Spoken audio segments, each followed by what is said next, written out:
For thousands of years, the world has always assumed that when the Antichrist, the enemy of Christ, appears, he will take the form of a brutal and tyrannical individual, bearing demonic marks and spreading destruction in a way that everyone can recognize. We have always searched for the shadow of a monster, and that is the most perfect trap ever laid in human history. Deep within the archives of the Bodleian Library in Oxford, England, lies a worn leather-bound manuscript catalogued as Bruce 74. It is one of the rare surviving complete copies of the Book of Enoch. In the year 364 after Christ, the Council of Laodicea ordered this book to be removed from the Bible. The church handed down its highest sentence banned, concealed, and regarded as extremely dangerous. The true reason was never the stories about fallen angels. The danger lay within the pages from chapter 46 through chapter 63. There, the Book of Enoch exposed the entire blueprint of the Antichrist. This ancient text throws a shocking truth directly into the faces of those in power. He, Antichrist, is not one specific human being. It is an operating system. It is a ruling elite, whom Enoch identifies by name as the kings and the mighty. And the book describes with precision every move this class uses to manipulate humanity. How they wield extreme wealth and even magnificent religious institutions to suffocate the human race right before our eyes, before anyone has time to recognize their demonic nature. But this is the detail that will send a chill down your spine. When archaeologists uncovered 11 copies of the Book of Enoch in the Qumran caves beside the Dead Sea in the year 1947, every section of the book was present, except for one. The section describing the disguise of the Antichrist, specifically chapters 37 through 71, had vanished without leaving behind a single Aramaic word.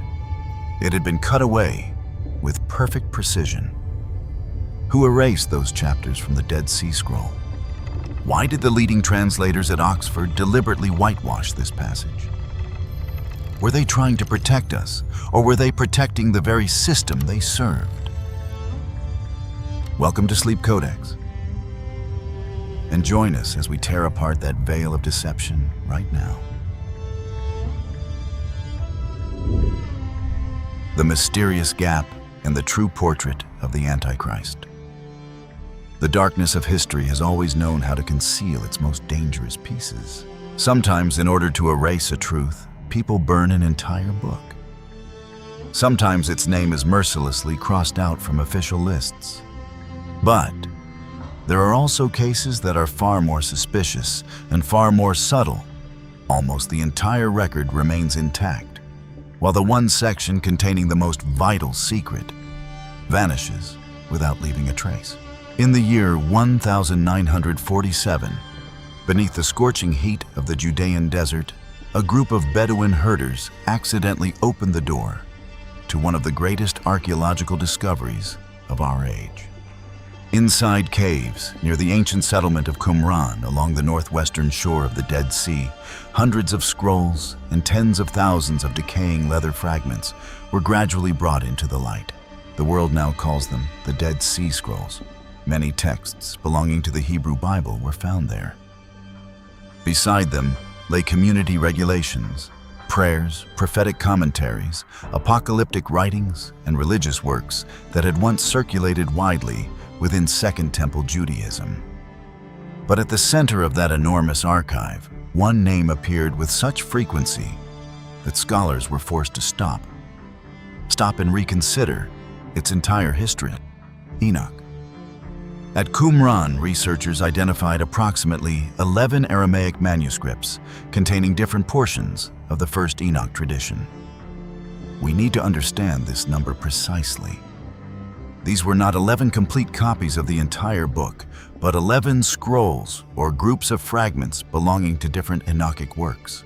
Even in fragmented form, That large number remains powerful evidence that the community which owned the Qumran library placed Enoch in an extremely central position. The recovered fragments cover approximately 1/5 of the material preserved in the complete Ge'ez version and represent substantial portions of the collection. The Book of the Watchers was there, the astronomical book was there. The dream visions and the Epistle of Enoch also left clear traces. Even the fragment known as 4Q204 preserves an Aramaic version that closely matches the prophecy later quoted in the Epistle of Jude. The Lord will come with countless holy ones to execute judgment. But among those seemingly complete fragments of leather, there is a strange and chilling absence. The entire central section known as the Book of Parables, extending from chapter 37 through chapter 71, in the complete version of 1st Enoch, does not appear in any Aramaic fragment found at Qumran. Not one word, not one trace. You must understand the seriousness of this problem. This is not a random passage. It is the only section that introduces the Chosen One, the figure bearing the title Son of Man, the throne of judgment, and most importantly, the catastrophic fall of the kings and the mighty. That unusual absence has ignited fierce debate for decades. If the other major Enochic works all survived and left fragments within the caves, why did the Book of Parables alone disappear, so completely surviving in full only through the distant Ge'ez tradition of Ethiopia? Some scholars argue that this section was written after the period in which the Qumran scrolls were copied. Others place it around the 1st century, either before or after Christ, and point out that its ideas still carry the unmistakable character of contemporary Judaism. No physical evidence, such as a knife cut, has ever been found to prove that someone deliberately removed the Book of Parables from the 11 scrolls. Nor has any leaked secret document confessed that the section was destroyed to protect those in power. Therefore, the blueprint cut out and left blank should be understood as the name of an enormous gap within the historical record, rather than as an archaeological confirmation of a conspiracy theory. Yet scholarly caution does nothing to weaken the mystery. On the contrary, it makes the question more painful than ever. Why is the clearest description of the Chosen One and of a judgment aimed directly at those in power the only one of the 5 major works of 1st Enoch that left no surviving fragment at Qumran? Was it written after the age of that community? Did it belong to a different Jewish group whose ideas appeared similar on the surface, but differed fundamentally from those of Qumran? Or did copies once exist only to decay, be carried away by someone, or remain silent inside a cave that has not yet been opened? To this day, scholarship has no final answer. But because the material was preserved in Ethiopia, we know exactly what that missing space contains. And that is where the investigation into the Antichrist truly begins. To understand the real weight of the Book of Parables, we must take one step backward and place it objectively beside the New Testament. The truth is that 1st Enoch never uses the word Antichrist. The text never introduces a character wearing the exact title Enemy of Christ imagined by the modern world. That term belongs to the New Testament era and appears directly only in 1 John and 2 John. The Apostle John writes that his readers had heard that the Antichrist was coming, but that even in his own age many Antichrists had already appeared. He identifies them through their deception concerning the identity of Jesus, especially their denial that he is the Christ. 1 John also reveals a painful truth. Those people had once come from within the community of faith itself, and the spirit of the Antichrist was already present, quietly operating in the world. This detail immediately makes the portrait of the Antichrist far more multidimensional and complex. Scripture speaks both of an ultimate Antichrist expected to come at the final hour, and of many Antichrists already at work, along with a spirit of deception capable of operating through many different people. It does not limit the threat to one solitary individual. 2 Thessalonians adds another layer.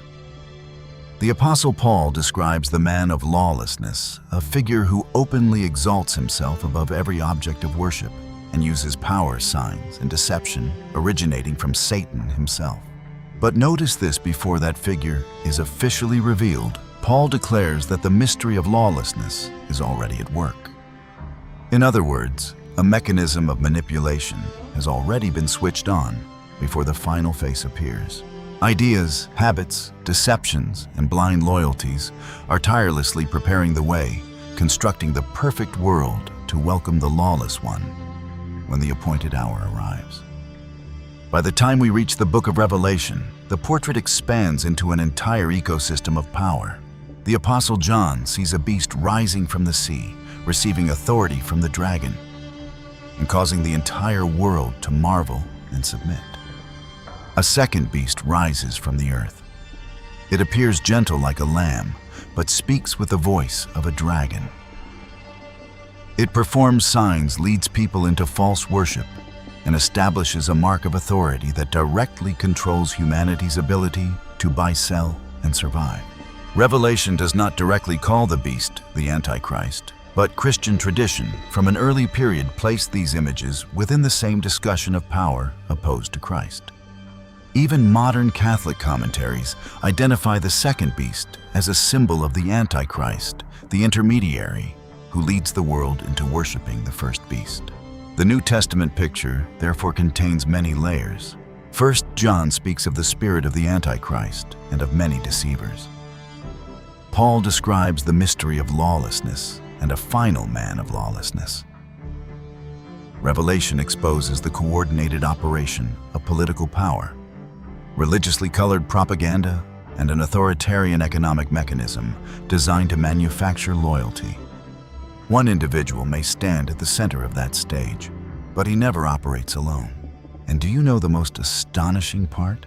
Centuries before those New Testament texts appeared, the Book of Enoch described precisely the kind of power capable of preparing the foundation for such a system: the chosen one and those who stand against him.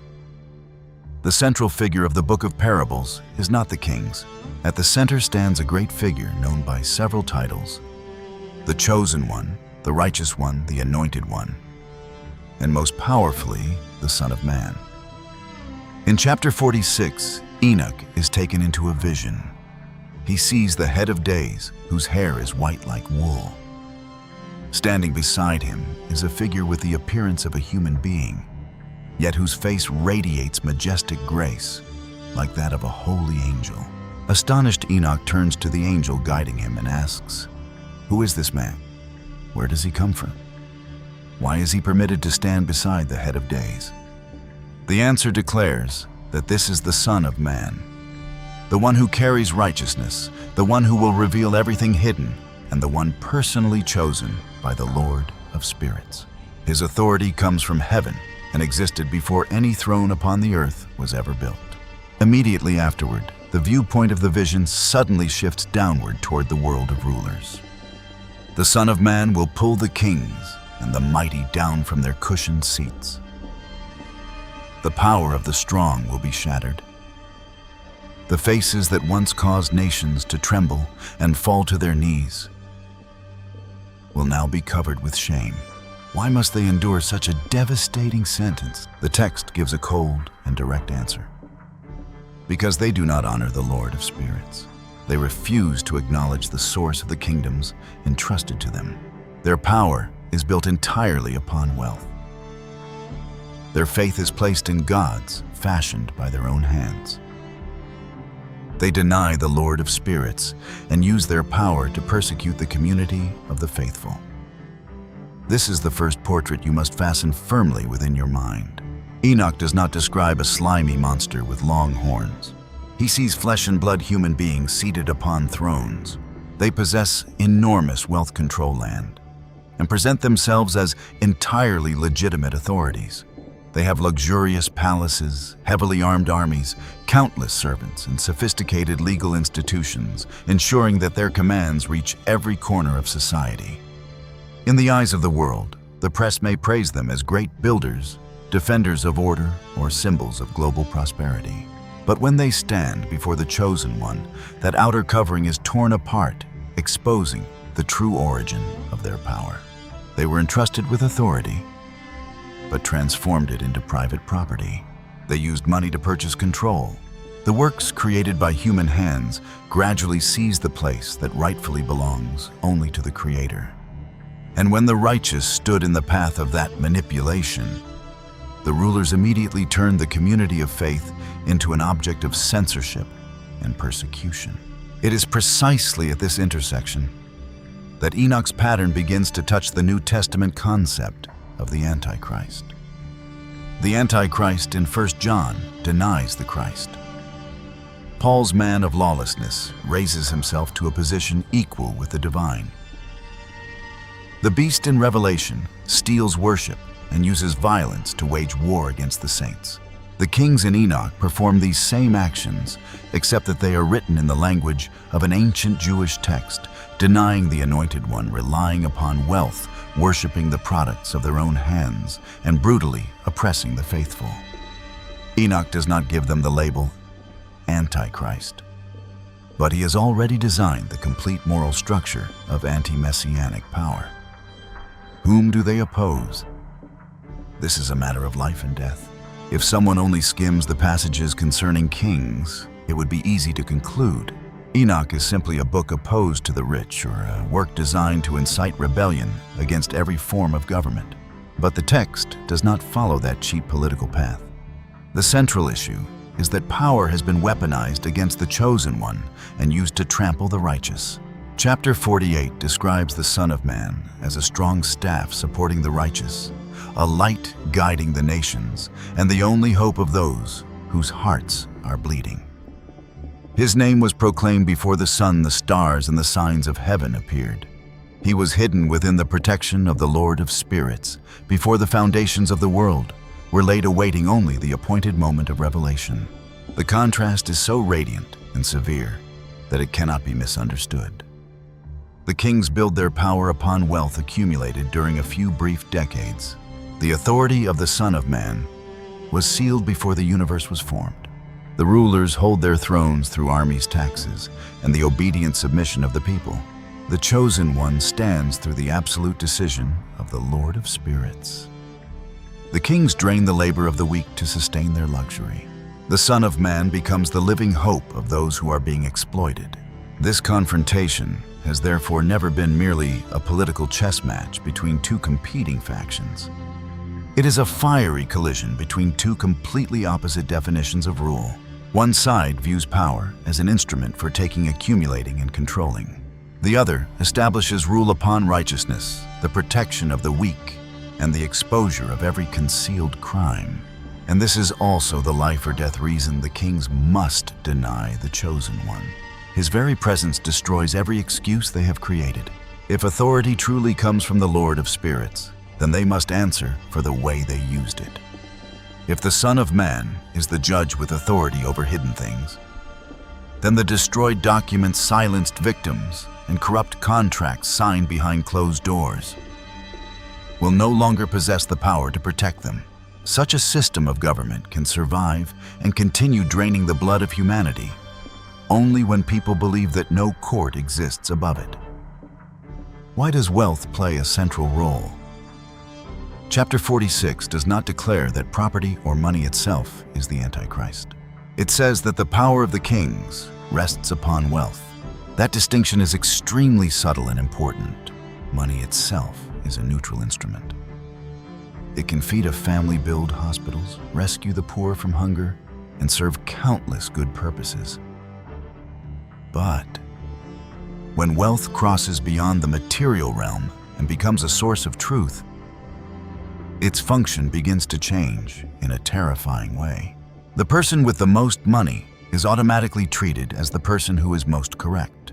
The organization with the greatest revenue is judged to be the most moral. The leader who controls the greatest resources begins to imagine that he has the right to decide what other people may say, believe, or how they are permitted to live. At that point, wealth no longer serves humanity. It is transformed into the foundation of an authority that is almost sacred. Enoch adds another chilling detail. The faith of the rulers is placed entirely in the gods made by their own hands. Within the ancient world, this statement referred first to idols made of gold and silver. But the principle beneath it is far broader and more timeless. Human beings create an object, a symbol, or an institution, and then kneel before it, granting it ultimate authority over their own lives. Revelation chapter 13 later presents a frighteningly similar scene. An image of the beast is created.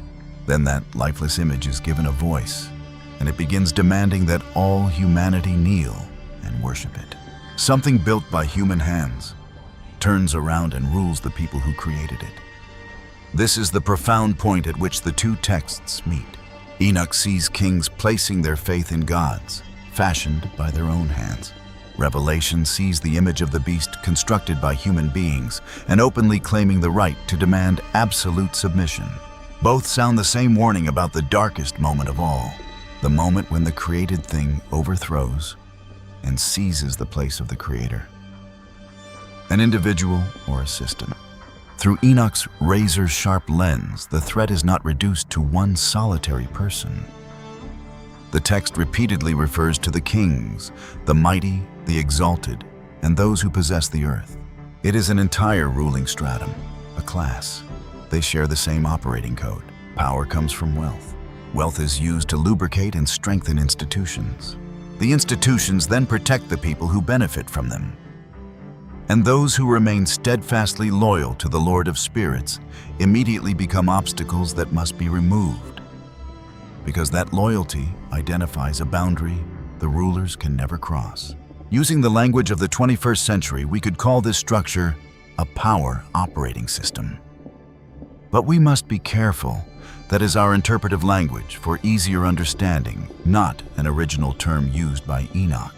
Nevertheless, the concept of an operating system is remarkably precise. An operating system is not one computer. It is a collection of invisible commands, forcing countless different devices to function according to the same logic. In the same way, the kings of Enoch do not need to live during the same age, wear the same royal robes, or sit upon the same imperial throne. They may change their names. They may change the colors of their flags. They may use more advanced instruments of control, but the pattern remains eternally unchanged. Power forgets its source. Wealth declares itself to be truth. The products of human hands become objects of faith, and the righteous are slaughtered because they refuse to bow. This is where 1 John enters and supplies the missing piece. John says that many antichrists have appeared, yet all of them breathe the same spirit. Paul warns that the mystery of lawlessness is already operating underground, preparing the way for the official appearance of the man of lawlessness. The Book of Revelation constructs a beast with the dimensions of an empire, while at the same time anchoring its number to a man. These clues point to one truth. The Bible never forces us to choose absolutely between the Antichrist as an individual and the Antichrist as a system. A system can infiltrate societies and survive across generations. Many people can share and carry the same dark spirit. Then, at the end, one supreme leader may rise, gather all power into himself, represent the system, and drive the machine that crushes humanity toward its most devastating climax. Enoch provided the deepest and most ancient foundation for that picture. He did not see the specific name of the Antichrist, but he clearly saw the kind of world that would roll out a red carpet for such a power. How do Enoch and Revelation complete one another? When these two immense texts are placed upon the same table, they fit together like two halves of a machine. First, Enoch provides the moral blueprint. It opens the skull of the ruling class, showing us what they think, what they worship, and how they trample the righteous. The Book of Revelation provides the public operating mechanism. The beast receives absolute political power. The false prophet produces signs and uses language saturated with religion to brainwash the masses, making a tyrannical system appear completely legitimate. The image of the beast becomes the center of worship. Its mark enters every economic transaction, controlling human life through the right to buy and sell. and the Babylonian system becomes a tightly connected network of rulers, merchants, luxury resource, extraction, and prosperity, watered with the blood of the saints. Enoch warns that the power of the kings rests upon wealth. Revelation exposes commerce as the lifeblood sustaining Babylon. Enoch says that they place their faith in idols created by their own hands. Revelation describes the image of the beast, constructed by human beings, openly demanding the right to be worshipped. Enoch accuses them of persecuting the faithful community.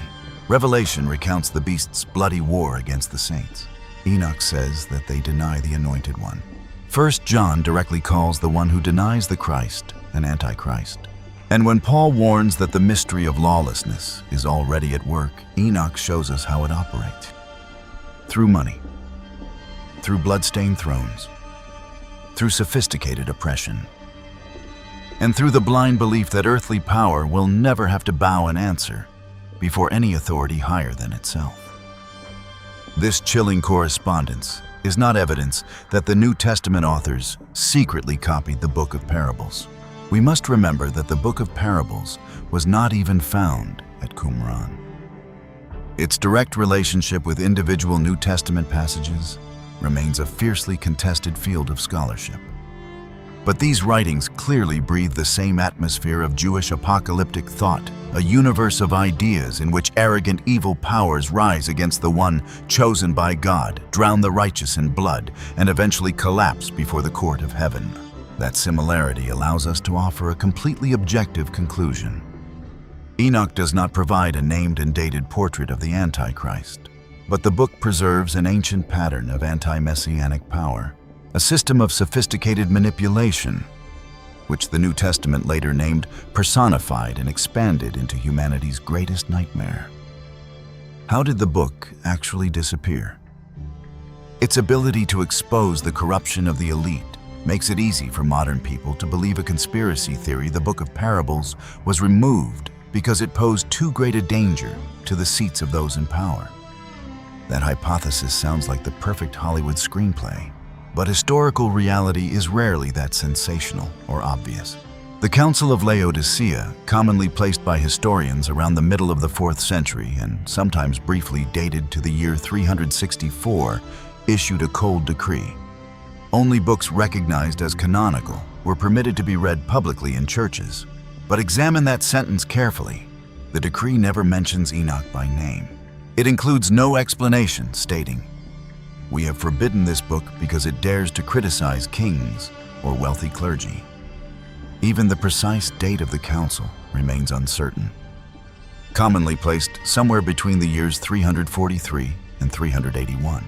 From the perspective of serious scholarship, therefore, we possess no evidence proving that the bishops at Laodicea read the Book of Parables broke into a cold sweat before its judgment of rulers and secretly issued an order to hunt down and destroy it. The book's process of disappearance was in fact quieter and far more ruthless. It died through neglect. When a work is removed from the list of texts read before the community, the demand for copies automatically collapses. When the number of copies declines, the text becomes rare. And when the barriers of Greek and Latin can no longer preserve the entire work, later generations permanently lose the key required to reach it. Whether the original cause was a debate over theological standards or complications in the transmission of manuscripts, the historical result was still a devastating blow. Enoch's blood-soaked warning about kings who place their power in wealth gradually vanished from the memory of the entire Western Christian system. This may not be enough to prove an organized conspiracy, but it creates a paradox of power, chilling enough to make us tremble. A book can disappear without anyone banning private ownership. All that is required is to take away its right to be read. Ethiopia preserved what the West lost. The Aramaic fragments at Qumran carry a terrifying silence, but the voice of the Book of Parables continued to echo defiantly from another land. While the West turned away, the Ethiopian Orthodox Tewahedo Church continued copying 1 Enoch in the sacred Ge'ez language for centuries. Enoch remained firmly seated within the broader canon of that tradition. standing beside other ancient works, such as the Book of Jubilees. The Ethiopian Church has directly emphasized that Western scholarship owes it an immense debt for preserving in full priceless writings abandoned in other languages. Of course, no document proves that Ethiopian monks received a prohibition from Rome and defiantly tore it apart. History unfolded through the independent development of church traditions, possessing completely different languages, liturgies, and canonical lists. But the final result is almost miraculous. While the West was left clinging to fragmented quotations from Enoch communities in Ethiopia, continued copying chapter 46. They carefully preserved chapter 48. They protected the mountains of metal in chapter 52. And they preserved in full the humiliating confession of the rulers in chapter 63. Because of their faithfulness to those gaze manuscripts, the brutal portrait of the kings and the mighty was not crushed by the machinery of time. When first Enoch returned to the West in the modern age, scholars were stunned to discover that one of the most important sections of Jewish apocalyptic thought had survived outside the boundaries of the centers of power, that had proclaimed themselves guardians of Christian heritage.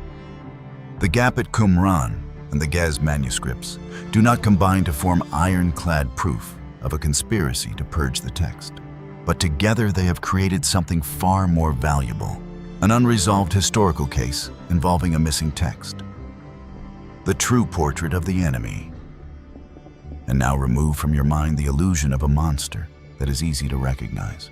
Within Enoch's most secret file, the enemy does not step into the light with sharp horns, blood-covered claws, or a barcode stamped upon his forehead so that everyone can immediately point toward him. He appears in a form that is far more ordinary, sophisticated, and familiar. He is a ruler who believes absolutely that his enormous wealth proves he is always right. He is a ruling elite that seizes so much land and so many resources that it begins imagining the world as private property. He is an institution that forces human beings to worship the tools created by their own hands. He is a cold-blooded machine willing to crush the righteous, and then shamelessly call that oppression the protection of security and order. He is an arrogant power that denies the chosen one by stealing the role of salvation that belongs only to him. This may not be a 100% complete portrait of the Antichrist in the New Testament, but it is the strong underground foundation that makes that terrifying figure more realistic and understandable than ever. 1 John will name that unclean spirit. Paul will unmask the mystery of lawlessness and the man of lawlessness. Revelation will provide that machine of manipulation with a dragon, a beast, a false prophet, a mark governing life and death, and a Babylonian empire destined to fall. But Enoch is the one who exposed the darkest development preceding all those tragedies, a world teaching itself to place its soul into the hands of wealth. Kings teaching themselves to rule as though no supreme court existed above their heads. Crowds teaching themselves to fear the system of power more than they fear the Creator. And once those rotten foundations have been poured into concrete, by the time the final face of the Antichrist appears, most of the work of manipulation has already been completed. In the next section, we will tear open chapters 46 through 63 of 1 Enoch and place every passage upon the operating table beside the Book of Revelation. 4 brutal moves will gradually emerge into the light: the worship of material wealth, a false performance of salvation, an economic power that transforms loyalty into a compulsory condition for survival, and finally, the belated confession of the kings when the mask of deception falls away. Because remember this, the Antichrist is not most dangerous when he climbs onto a public platform and announces who he is. He is most dangerous when the entire world still obediently believes that his system was created to save them. The 4 moves of the Antichrist.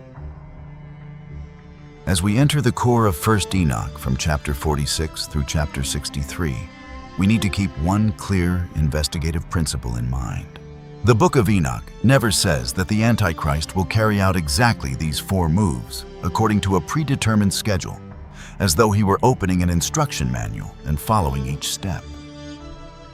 The 4 moves we are about to place upon the operating table tonight are actually a way of organizing the patterns that appear throughout the Book of Parables. And when we place those patterns beside the razor-sharp warnings of 1 John, 2 Thessalonians, and the Book of Revelation, a terrifying picture immediately emerges. Enoch opens the minds of the ruling class, revealing where they place their trust, how they use power, and what will happen when the chosen one appears. The New Testament receives that picture and carries it one step further. 1 John directly names the spirit of the Antichrist. The Apostle Paul describes the mystery of lawlessness. The Book of Revelation exposes how political power, religious propaganda, and economic chains can join together and connect with one another to squeeze submission out of humanity. When all these texts are assembled, a complete strategy of manipulation begins to appear. Anti-messianic power will first change the object in which human beings place their trust. It will then shamelessly seize the Creator's own language of salvation. After it has brainwashed people and secured their trust, it will transform participation in ordinary life into a kind of reward reserved only for those who obediently submit. And finally, the true nature of this brutal system becomes visible only when everything begins collapsing into pieces. These are the 4 fatal moves that Enoch brings into the light for us to see. The first move, transferring trust from the Creator to things created by human hands. In chapter 46, Enoch delivers a short but devastatingly sharp portrait of the kings and the mighty. Their strength is firmly attached to wealth.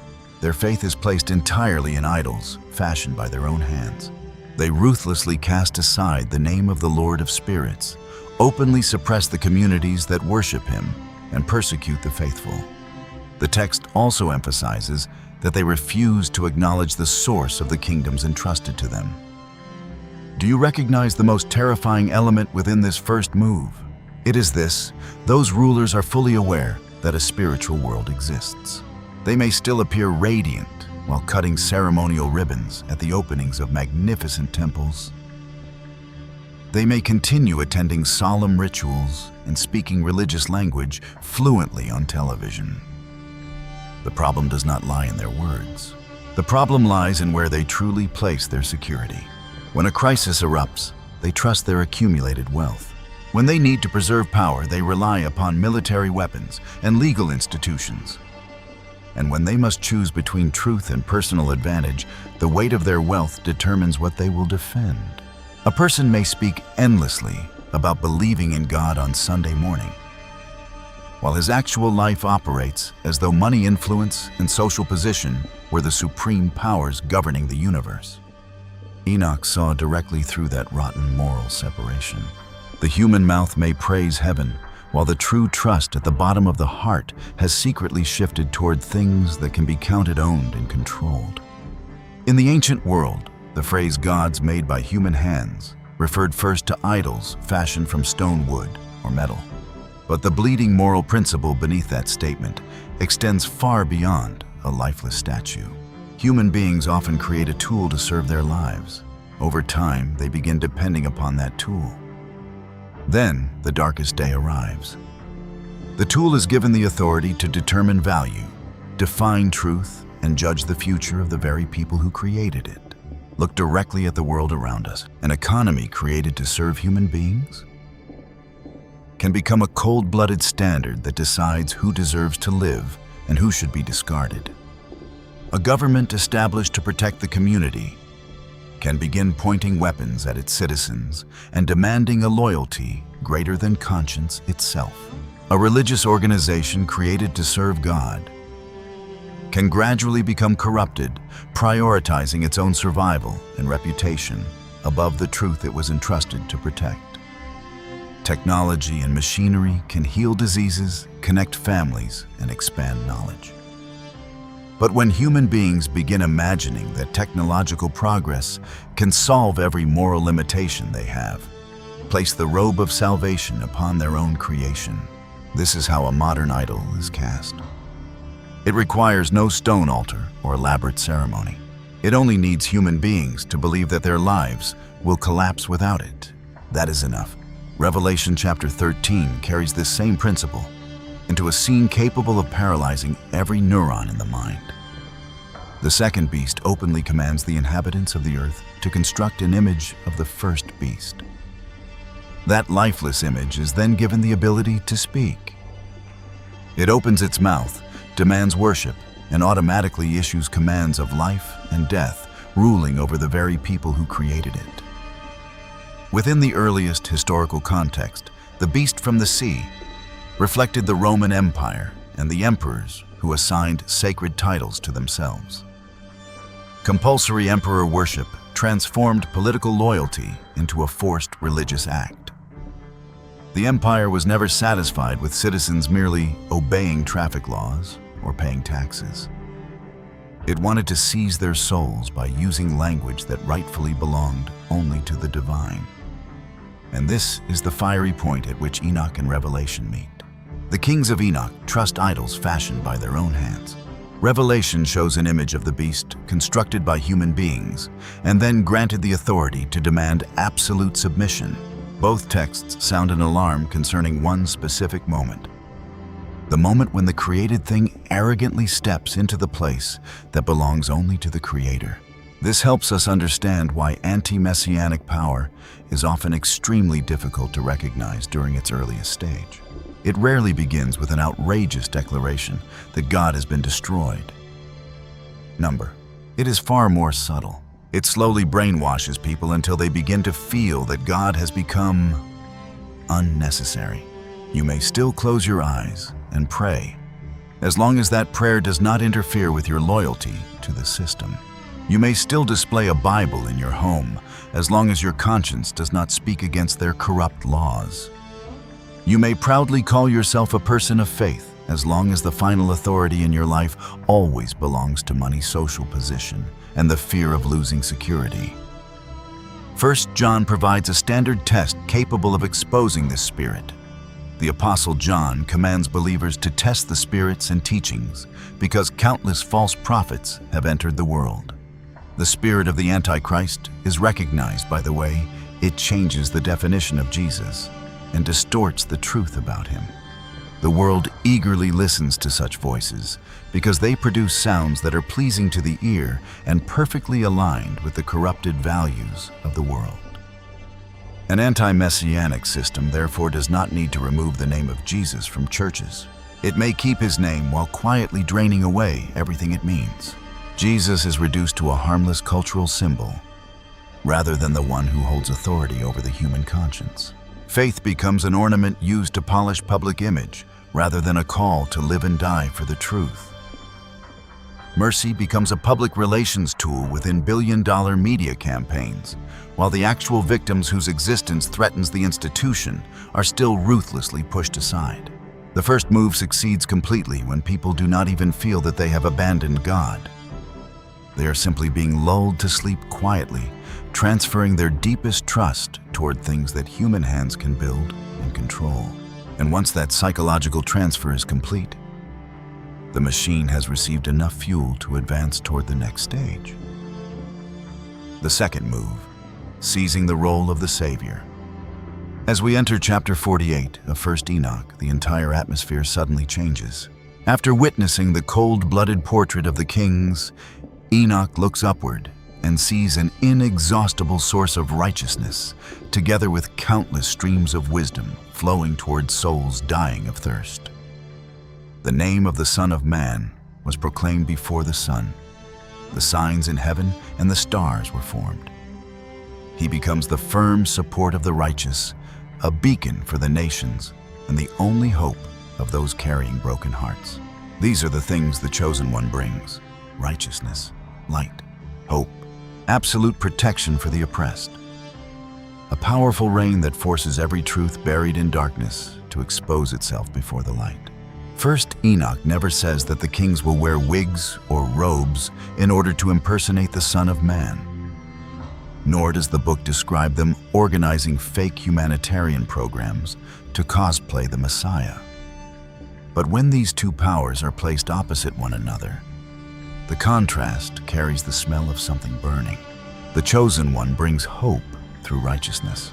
The kings preserve order through accumulation and control. He uses power to protect those who suffer. They build their thrones upon a world where the weak are easily consumed like worthless grass. His authority is granted by the Lord of Spirits. Their power is purchased through wealth thrones and structures of concrete and steel built by human hands. From this violent contrast, we can expose the second move of anti-messianic power. It never needs plastic surgery to copy the face of the Savior. It only needs to shamelessly seize his rule. That dark system wraps itself in the robe of a Savior, presenting itself as the only answer to every human fear. It promises peace when the world has been exhausted by war. It promises to restore order when society is drowning in unrest and division. It promises to protect life when economic crises have made every family feel fragile and broken. It endlessly speaks through the media about unity, security, and prosperity, painting a bright future in which every problem can be neatly solved by the system. Those promises are not inherently evil. A responsible government should naturally protect its citizens. A genuine humanitarian organization that devotes itself to helping those who suffer is performing a beautiful work. A leader striving to end a war is serving the highest interests of humanity. But the deadly trap begins to close when the promise of rescue is attached to a deeper condition of surrender. Give us the authority to decide what is true. Hand your conscience over to the managers of the system. Believe that your life, your safety, and the future of your family can exist only within the structure we control. From that moment, goodness has been weaponized as a means of creating dependency. Relief gradually transforms into imprisonment and ownership. The people continue receiving loaves of bread, but the price is the complete surrender of their freedom to distinguish right from wrong through their own conscience.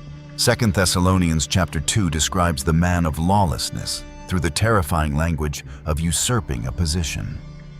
He exalts himself above every object of worship, calmly enters and seats himself in the place belonging only to God, and creates legitimacy for himself through deceptive signs. Paul also emphasizes that behind this figure stands an entire process that has been operating underground for a long time. The mystery of lawlessness. The lawless one does not foolishly appear on television and announce that he hates God. He is more intelligent than that. He acts as though human beings must pass through him and enter through the gate of his system in order to receive blessings that belong to God. Truth has value only after his system stamps it with approval. Safety is distributed only through his protective services. The future of humanity exists only through his governing policies. That delusional self-exaltation is the most insidious form of the anti-messianic spirit. The prefix anti commonly causes people to think of opposition or resistance. But in real life, Antichrist power is often most dangerous and destructive when it quietly slips into the empty place of Christ and occupies it completely. Revelation chapter 13 raises this image to a visually haunting level through the second beast. It rises from the earth with two small horns resembling those of a lamb. Its outward appearance is perfectly designed to create the impression of gentleness, morality, compassion, and complete trustworthiness. But when it opens its mouth, the voice that emerges is the cruel, rasping sound of the dragon. It performs astonishing signs, deceives the inhabitants of the earth, and drives all human worship toward the first beast. This is one of the most subtle and chilling images within the entire book of Revelation. Deception wearing the innocent appearance of a lamb, while releasing the manipulative venom of the dragon. Deception clothes itself in the pure white fleece of a young lamb, yet spews the dragon's cruel and manipulative venom. It drains humanity's trust, leading people to surrender their freedom willingly in exchange for a false promise of salvation. And once the flock has obediently entered the enclosure, this dark system immediately draws its true sword of power. The third move. economic manipulation, and the weaponization of survival. The darkness of tyrannical power rarely begins with the barrels of guns. It begins with money. As we enter chapters 52 and 53, the pace of the Book of Enoch suddenly becomes heavy and suffocating. Enoch is pulled into an overwhelming expanse. He stands frozen before 6 enormous mountains piercing the sky. These colossal structures are made entirely of solid metal. One mountain of cold iron, one of bronze, one of pure silver, one glowing with gold, one made of soft metal, and the final mountain forged from heavy lead. The guiding angel looks at Enoch and begins to reveal the devastating meaning behind the vision. All those mountains of metal represent the enormous mass of material wealth, the monetary systems, and the calculating financial institutions that the elite have labored to construct across many generations. They are the backbone of every empire. They represent national treasuries. They are the networks of global commerce. By seizing control of the metals and resources of the earth, the ruling class has tightened an invisible noose around the neck of humanity with its own hands. They control the economy, and through the economy, they control the heartbeat of every living person breathing upon the earth. This is the moment when first Enoch drives a blade directly into the center of the governing machine. An anti-messianic system rarely wastes ammunition forcing a human being to kneel. It possesses a weapon 10,000 times sharper and more brutal. It aims directly at your stomach. It draws a boundary between life and death, transforming the most basic human needs, the right to buy food for your family, the right to pay your rent, the right to breathe and remain alive, into an expensive reward. And that reward is granted only to those willing to bow obediently before the rules of the system. Centuries later, Revelation chapter 13 exposes the precise operating mechanism of this economic yoke. Through the image of the mark of the beast, dark power uses the commercial network to measure and filter loyalty. The mark becomes the only permit allowing a person to enter the marketplace, complete transactions, or preserve the means of making a living. The beast transforms the entire supply chain of food and essential goods into the greatest instrument of extortion in history. The ultimate cruelty of this machine lies in the way it strips the right to live from those who insist upon keeping their consciences pure. Human beings are driven into a corner and forced to offer their own souls in exchange for the right to survive another day. But that brutal blueprint does not hold the final word. Enoch's prophecy immediately delivers a thunderous sentence descending from heaven. The angel solemnly proclaims the moment when the chosen one officially steps forth from the realm of light. Before his absolute authority, all 6 of those solid mountains of metal will immediately dissolve. They will melt like a soft mass of candle wax placed before a blazing flame. The heat of righteousness will melt everything in which the mighty once placed their trust. Every underground vault filled with gold and silver, every immense corporate account, and every structure of power built upon the sweat and blood of the poor. All of it will evaporate and become a pool of thick black mud. The power of money once appeared invincible. The elite once believed that their enormous wealth would become an eternal suit of armor, shielding them from every form of punishment. But when the hammer of the heavenly court finally strikes, their entire magnificent financial system immediately collapses into a worthless pile of ashes. And at the very moment when the throne of wealth begins to burn, the ruling class will frantically unleash its final counterattack. A fatal strike coming from the place humanity least expects. The fourth move, the enemy within, and the belated confession. When we hear the words persecution or the suppression of faith, our minds often automatically replay scenes filled with the imagery of Hollywood films. We imagine foreign armies riding in on horseback to destroy temples, or violent atheist crowds carrying torches to burn churches to the ground. We have always been conditioned to watch for an enemy shouting outside the door. But the Book of Enoch delivers a fatal blow that shatters this innocent illusion. In chapter 46, while documenting the crimes of the kings, Enoch uses an extremely sharp phrase In the ancient Giz language, they persecute the houses of worship and afflict the faithful who hang their lives upon the name of the Lord of Spirits. Read that slowly and look deeply into this terrifying reality. The most brutal and blood-soaked persecution does not come from the outside. It is not brought by a foreign army or a pagan general. It takes place within the very houses of the congregations. It operates smoothly through the architectural structure of faith itself. You see, when the Antichrist system extends its tentacles, those seated upon the velvet-covered chairs of religious leadership are the first to fall into the trap. Those who control the institution join hands with political power to silence the voices of the righteous. The pulpit, the place from which truth and salvation should resound, is transformed into a propaganda station used to legitimize the crimes of tyrants. Sacred religious laws are distorted and selectively cut into legal weapons designed to expel and isolate believers courageous enough to speak the truth.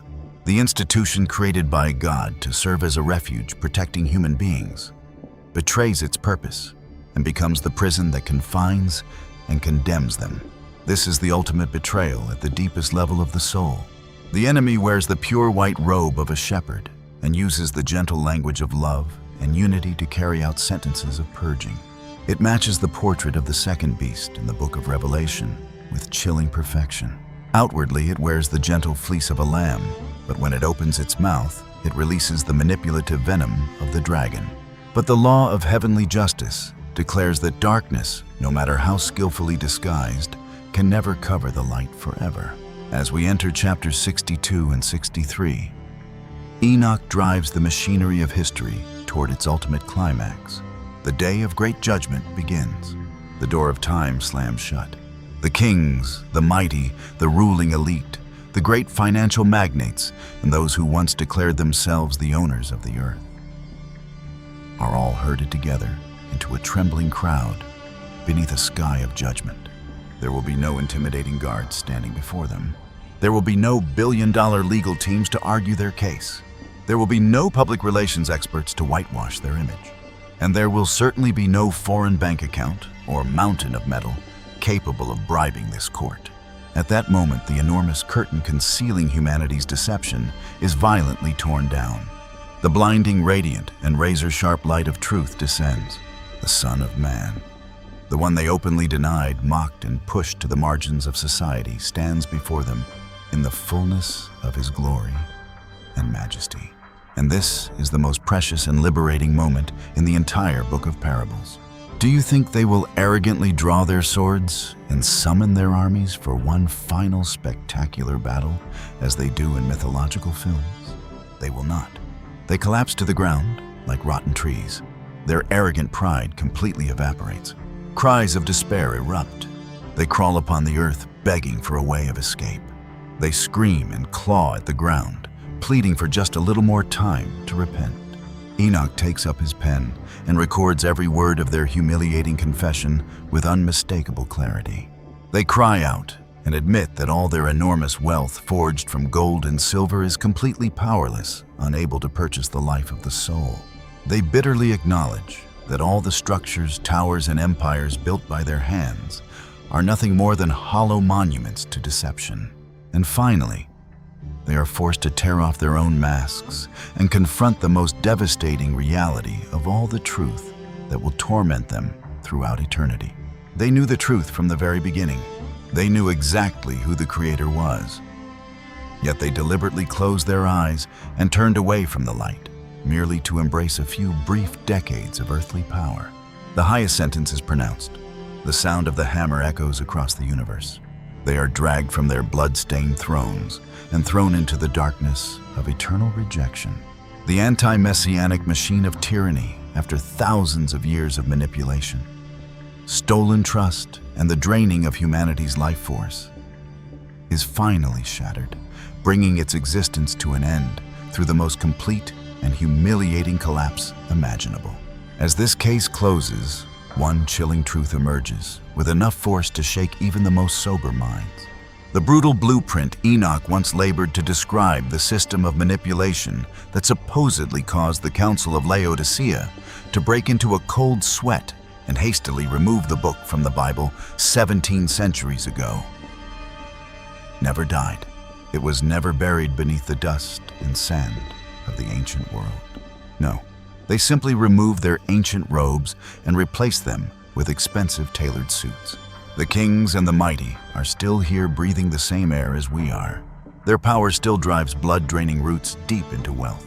They still arrogantly grant themselves the right to determine the fate of nations, reach upward to calculate the stars in the heavens, and casually trample the small and nameless lives upon the earth. The Antichrist machine has never stopped operating. It continues running quietly beneath the surface, perfectly silenced under the civilized, convenient, and glittering exterior of modern society. Many people will feel a chill travel down their spines when they recognize this truth. Fear is completely understandable, but when you collapse under the weight of fear, it is because you have not yet fully understood the central power hidden inside Enoch's prophecy. Pause for one moment and ask yourself, why would the elite expend so much effort hiding this book for thousands of years? The reason is simple. Because this book placed directly into your hands the universal key capable of shattering the illusion. The Antichrist is like a parasite that survives in darkness. He becomes truly dangerous, and his power becomes truly effective only when he succeeds in remaining invisible. The greatest weapon of this dark system is not money or ammunition. It is deception. He can seize your soul only when he brainwashes you into believing that the system he created is your only lifeboat, the only source of life to which you can cling. But you see, once you have read their blueprint, once you understand how the machine operates, you have officially stepped outside the matrix. When you turn on the light and shine the truth directly into the dark corner, the terrifying monster suddenly becomes nothing more than a pathetic shadow. The moment you understand that your loyalty and your life belong to the Creator alone, the entire coercive power of the earthly system immediately shatters. You do not need to carry fear of barcodes, beasts, or dictators within your heart. Your clean conscience, your awareness, and your unwavering refusal to kneel before material idols are the diamond shield that no power can penetrate. Truth is always a blinding light. At first it may cause your eyes to ache, but in the end, it always restores your freedom. The different forms of the Antichrist. If you stepped outside right now and asked 100 people where the word Antichrist appears in the Bible, most of them would probably answer immediately without a second thought. The Book of Revelation. That answer sounds completely reasonable. Revelation contains the enormous red dragon. It contains the beast rising from the sea. It contains a figure that looks like a lamb, but speaks with the voice of a dragon. It contains the number 666, the mark that controls buying and selling Babylon, and the final war against the saints. Almost every image that modern popular culture associates with the Antichrist seems to appear within that book. But the ancient world has always known how to deceive the imagination of modern humanity. There is a deeply ironic theological truth so astonishing that it can shatter every assumption you hold. The majestic and blood-soaked Book of Revelation, and even all four Gospels, never use the word Antichrist, not even once. In reality, Antichrist resembles the name of a ghost. It is a criminal file in which the perpetrator operates under a series of different aliases throughout the ages. The only place that directly names the term Antichrist is within the New Testament letters of the Apostle John. And when we open these documents, we immediately encounter a portrait completely different from the familiar pattern presented by films. The Apostle John sets aside every distant prediction concerning a mysterious individual of the future. He gives no details about his nationality, physical appearance, or political position. Instead, John sounds an urgent alarm for the very people living and breathing in his own age. The spirit of the Antichrist was already operating. In 1 John chapter 2, he writes a short sentence carrying 3 layers of threat. You have heard that the Antichrist is coming. But even now, many Antichrists have appeared, rather than pushing this danger toward some distant and uncertain apocalypse. John declares that the system humanity fears had already begun leaving its traces within the present flow of history. That spirit was taking root, multiplying and operating through countless different people. Once we recognize that the Antichrist is an ideology that has been infiltrating the world since the age of the apostles, the issue immediately moves beyond the pages of ancient books and steps directly into every community, affecting every moral choice made by human beings today. From John's perspective, the Antichrist bears no resemblance to a horned, fire-breathing monster. It appears beneath coverings far more subtle than that, and it is precisely this subtlety that makes it the sharpest threat of all. At its deepest level, the Antichrist is an ideology designed to distort the true identity of Jesus. This deception rarely begins with an open attack that smashes religion apart. Instead, it chooses to alter the image of Christ little by little. A person carrying the spirit of the Antichrist may still speak enthusiastically about the name of the Lord. They may readily honor him as an exceptional moral teacher, a remarkable prophet, or an inspiring symbol of compassion. But beneath those words of praise, his supreme power, messianic identity, and divine authority are quietly drained away. The name of Jesus continues to sound regularly upon the lips of the crowd, while the original Christ has been driven out of the center of faith. That is how this manipulative spirit sedates its listeners. It creates a replacement version of Jesus who is permissive, easily controlled, and perfectly suited to the tastes of the crowd. A version who always comforts the ego rather than calling people to repentance.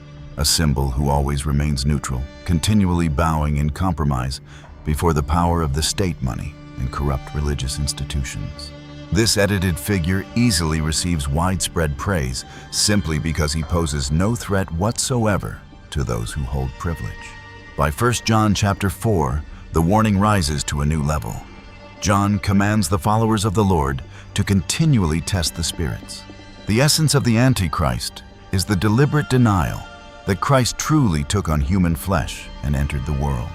They separate him from reality, transforming him into an abstract concept, an empty philosophy used to conceal the truth. That is why the image of sleeper agents fits this power so perfectly. John sorrowfully records a brutal truth. Those people came from among us. They appear trustworthy. They understand the language of the community. They skillfully use radiant words such as love, faith, unity, and mercy. Yet deep within the darkness, they are quietly redefining the entire system of truth. Like agents planted inside a capital city, they live among the flock. Learn how the flock thinks and patiently wait for the precise moment to activate the malicious code. Their most ruthless method is to preserve the entire magnificent outer architecture, maintain the traditional rituals, and quietly replace the true object of worship within. Religion is manipulated to serve human interests. Teachings are cut apart to satisfy the elite, protect power, and clear the road toward prestige. This deceptive system becomes personal when it speaks through the mouths of specific individuals. At the same time, it becomes systemic when the same stream of thought spreads through countless generations and institutions. A false teacher may be exposed, but the mechanism that once supported him will immediately produce a new face. An organization may collapse, but the desire to place earthly power above Christ will quickly become a parasite within another institution. John calls them antichrists. Countless different faces, countless different masks. Yet all of them travel along the same road, distorting the truth and stealing the loyalty of humanity. The aliases within canonical scripture. Although canonical scripture avoids directly using the term Antichrist, it carefully portrays an entire ecosystem of tyrannical powers opposed to God through a series of classic images. This is where the case file becomes most complicated and fascinating. The Apostle John exposed the nature of the spirit of the Antichrist. It distorts the identity of Jesus and steals humanity's loyalty. Even so, John only named the disease. The pieces describing how that disease enters politics, manipulates the economy, exploits miracles, and brings down temples are scattered throughout other parts of Scripture. They carry many names, hide beneath countless symbols, and remain connected to bloody historical crises. But when all of them are placed upon the table for analysis, we immediately see a perfect sequence of development. A poisonous ideology is implanted within the mind of a leader. That leader takes root at the center of an empire. And finally, the entire political, religious, and economic machine is mobilized to serve his greed. John names the soul of the disease.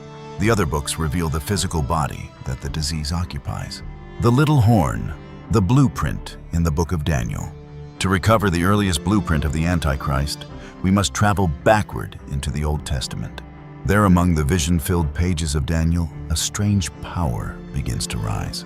In chapter 7, Daniel witnesses 4 enormous beasts tearing through the surface of the sea. They bear the distorted forms of earthly empires, places where political power completely loses its humanity and degenerates into a wild animal. The 4th beast possesses the most overwhelming strength. It has iron teeth that crush everything and carries 10 horns upon its head.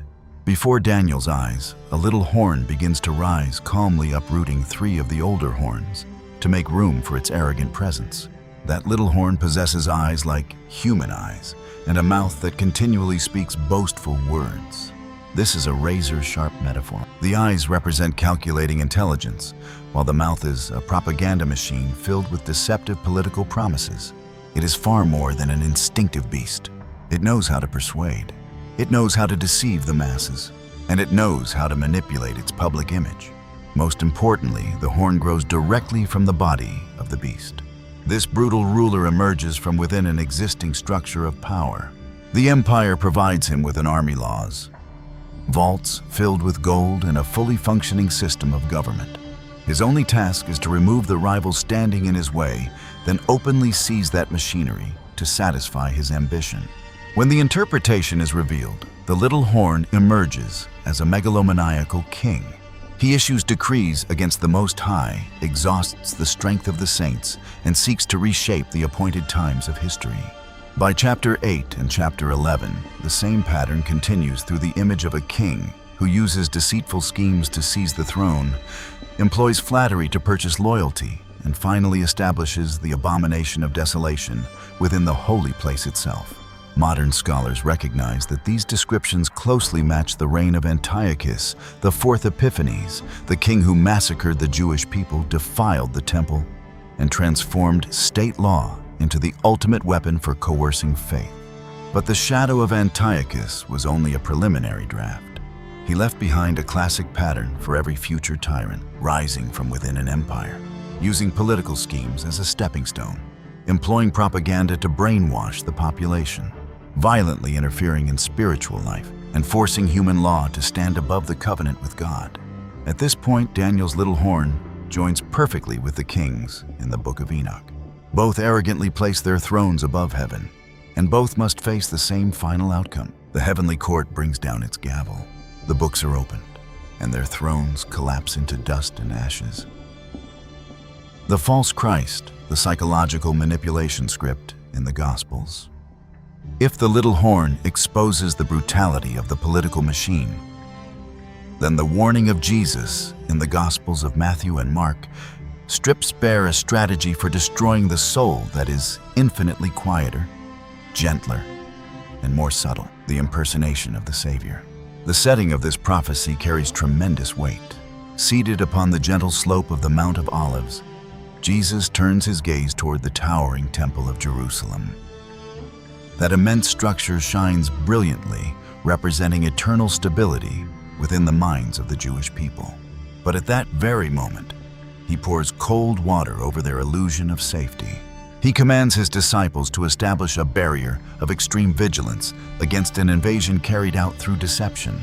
He warns them of those who will openly seize his title and unleash earth-shaking signs to deceive the entire crowd. This is a masterful act of psychological manipulation.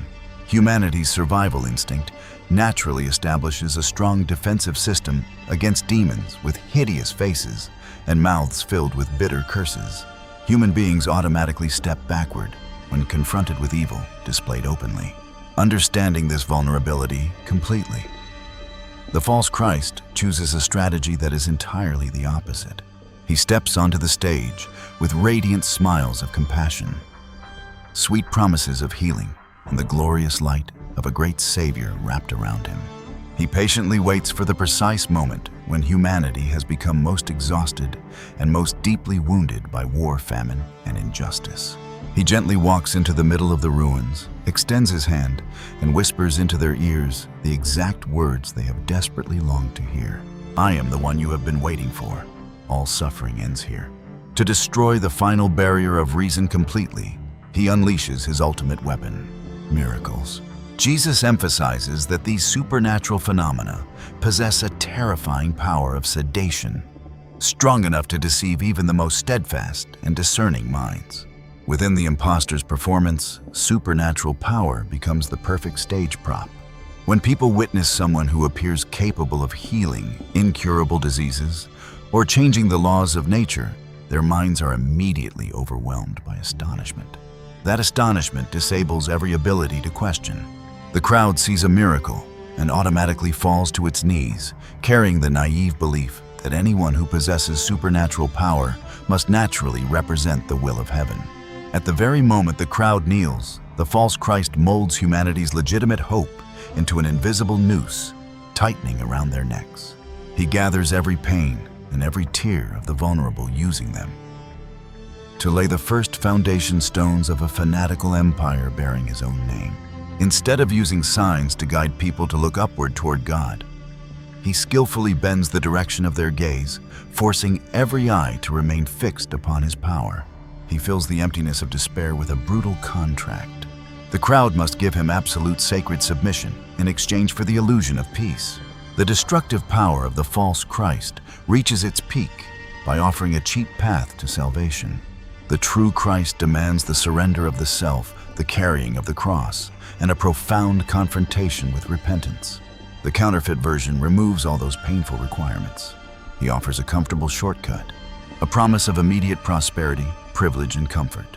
He strokes human pride and lulls people to sleep with the narcotic of false security. The crowds rejoice, believing they have found the truth, while in reality they are walking steadily into a prison built to confine the soul. He steals the entire sacred inheritance, transforms it into personal property, and becomes the greatest dictator of all. A ruler governing through the voluntary consent of millions of people, wandering in a delirious illusion. Then, how can we expose a deceiver wearing the robe of a saint? Jesus fully understands the vulnerability of the human mind. He deliberately equips us with an extraordinary set of spiritual forensic tools. He places into the hands of those seeking truth a lens capable of seeing through every mask, the perfect disguise, and the wolves among the flock. The invasion of dark powers always begins with the art of disguise. In the Gospel of Matthew chapter 7, Jesus portrays the false prophets through a profoundly haunting image. They always appear within the soft, pure white fleece of gentle sheep, but hidden deep beneath that perfect wool, they possess the bloodthirsty instinct of ravenous wolves. Their only mission is to seduce and deceive.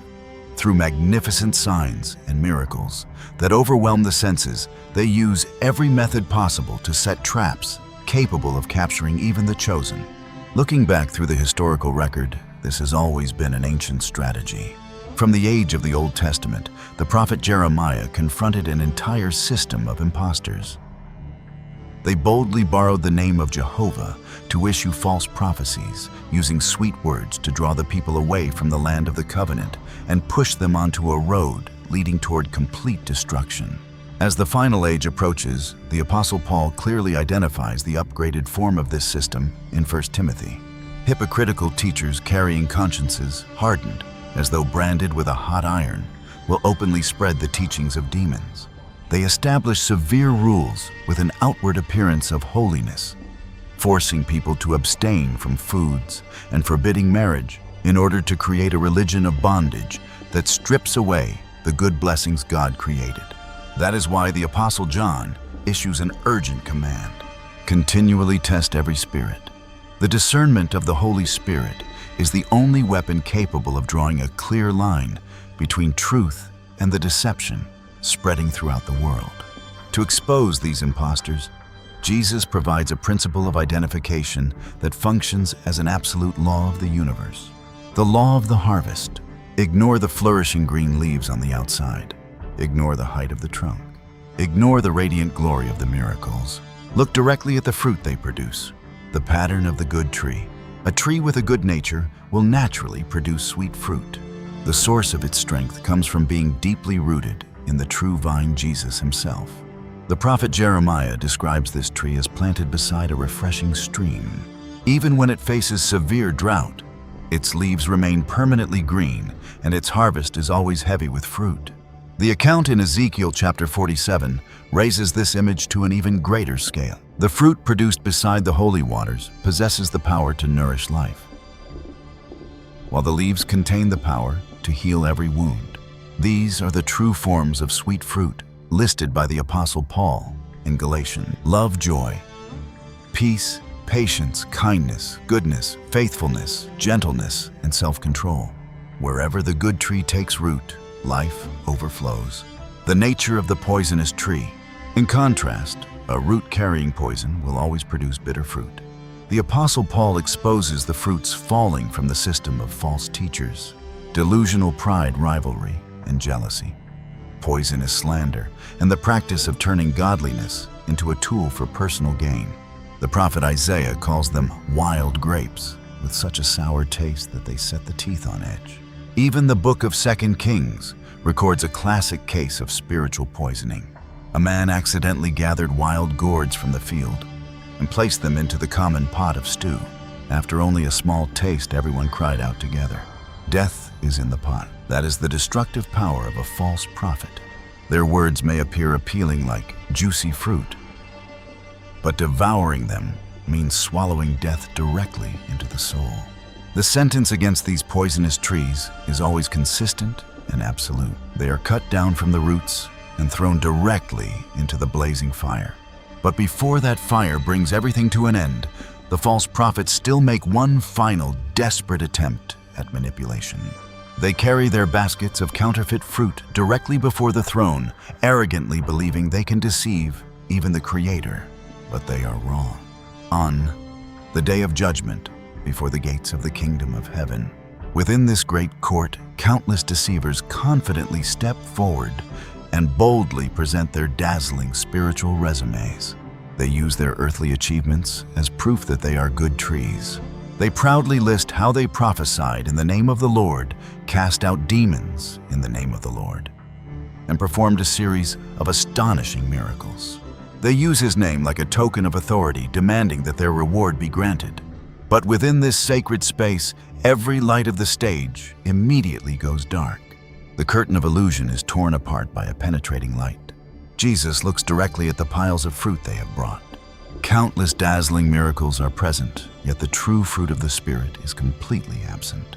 Their lips echo loudly with cries of "Lord, Lord," while their hands and the beating of their hearts have always remained busy carrying out the desires of the selfish ego. Jesus establishes an unbreakable golden standard. The kingdom of heaven opens only to those who steadfastly carry out the will of God the Father. Entertaining miracles, fanatical crowds, and enormous religious structures permanently lose their value when the soul of the person behind them is filled with self-interest. Then the final verdict falls, like the sharp blow of an iron hammer, stripping away every layer of disguise worn by the impostors. "I have never known you. Depart from my sight, you workers of lawlessness." The final fate of this entire system of deception is immediately carried out. The deceivers, together with the system of the beast and their leader the devil, will be seized and thrown directly into the blazing lake of fire and sulfur. Judgment is carried out completely permanently, sealing away every seed of manipulation and bringing their presence within eternity to a total end. The man of lawlessness, the height of narcissistic delusion in 2 Thessalonians. When we come to 2 Thessalonians, the Apostle Paul opens a disturbing and terrifying psychological file concerning the ultimate expression of megalomania, the man of lawlessness. The ambition of this evil figure extends far beyond the boundaries of earthly privilege. He looks down upon the authority to govern society, disregards the strength of armies, and pays no attention to mines filled with gold and silver. He reaches out to seize a goal infinitely greater, the sacred throne of the human soul. Paul describes a shocking scene.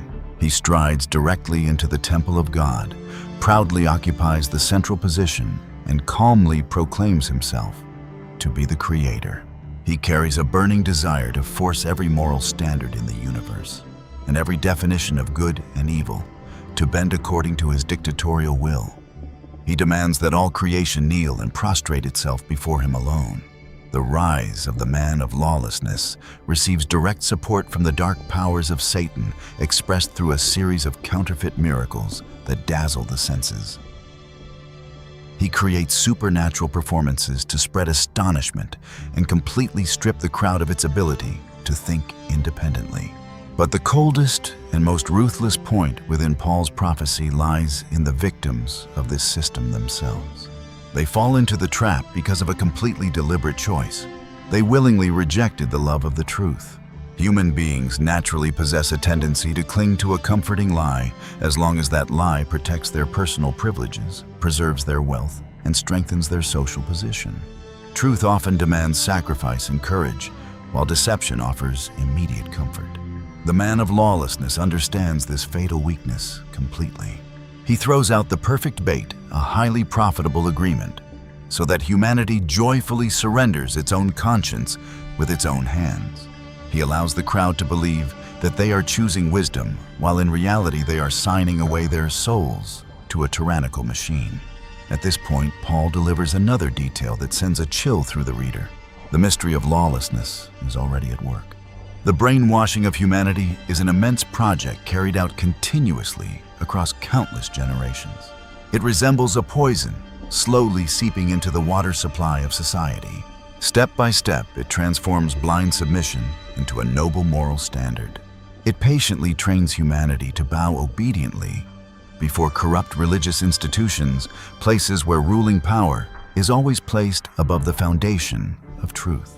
The world is continually manipulated into becoming accustomed to compromising with evil in exchange for short-term benefits.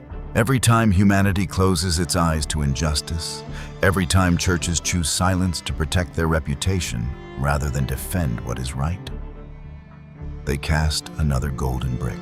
Through these small compromises, accumulating into something immense, the dark system tirelessly shapes and polishes a throne of ultimate power.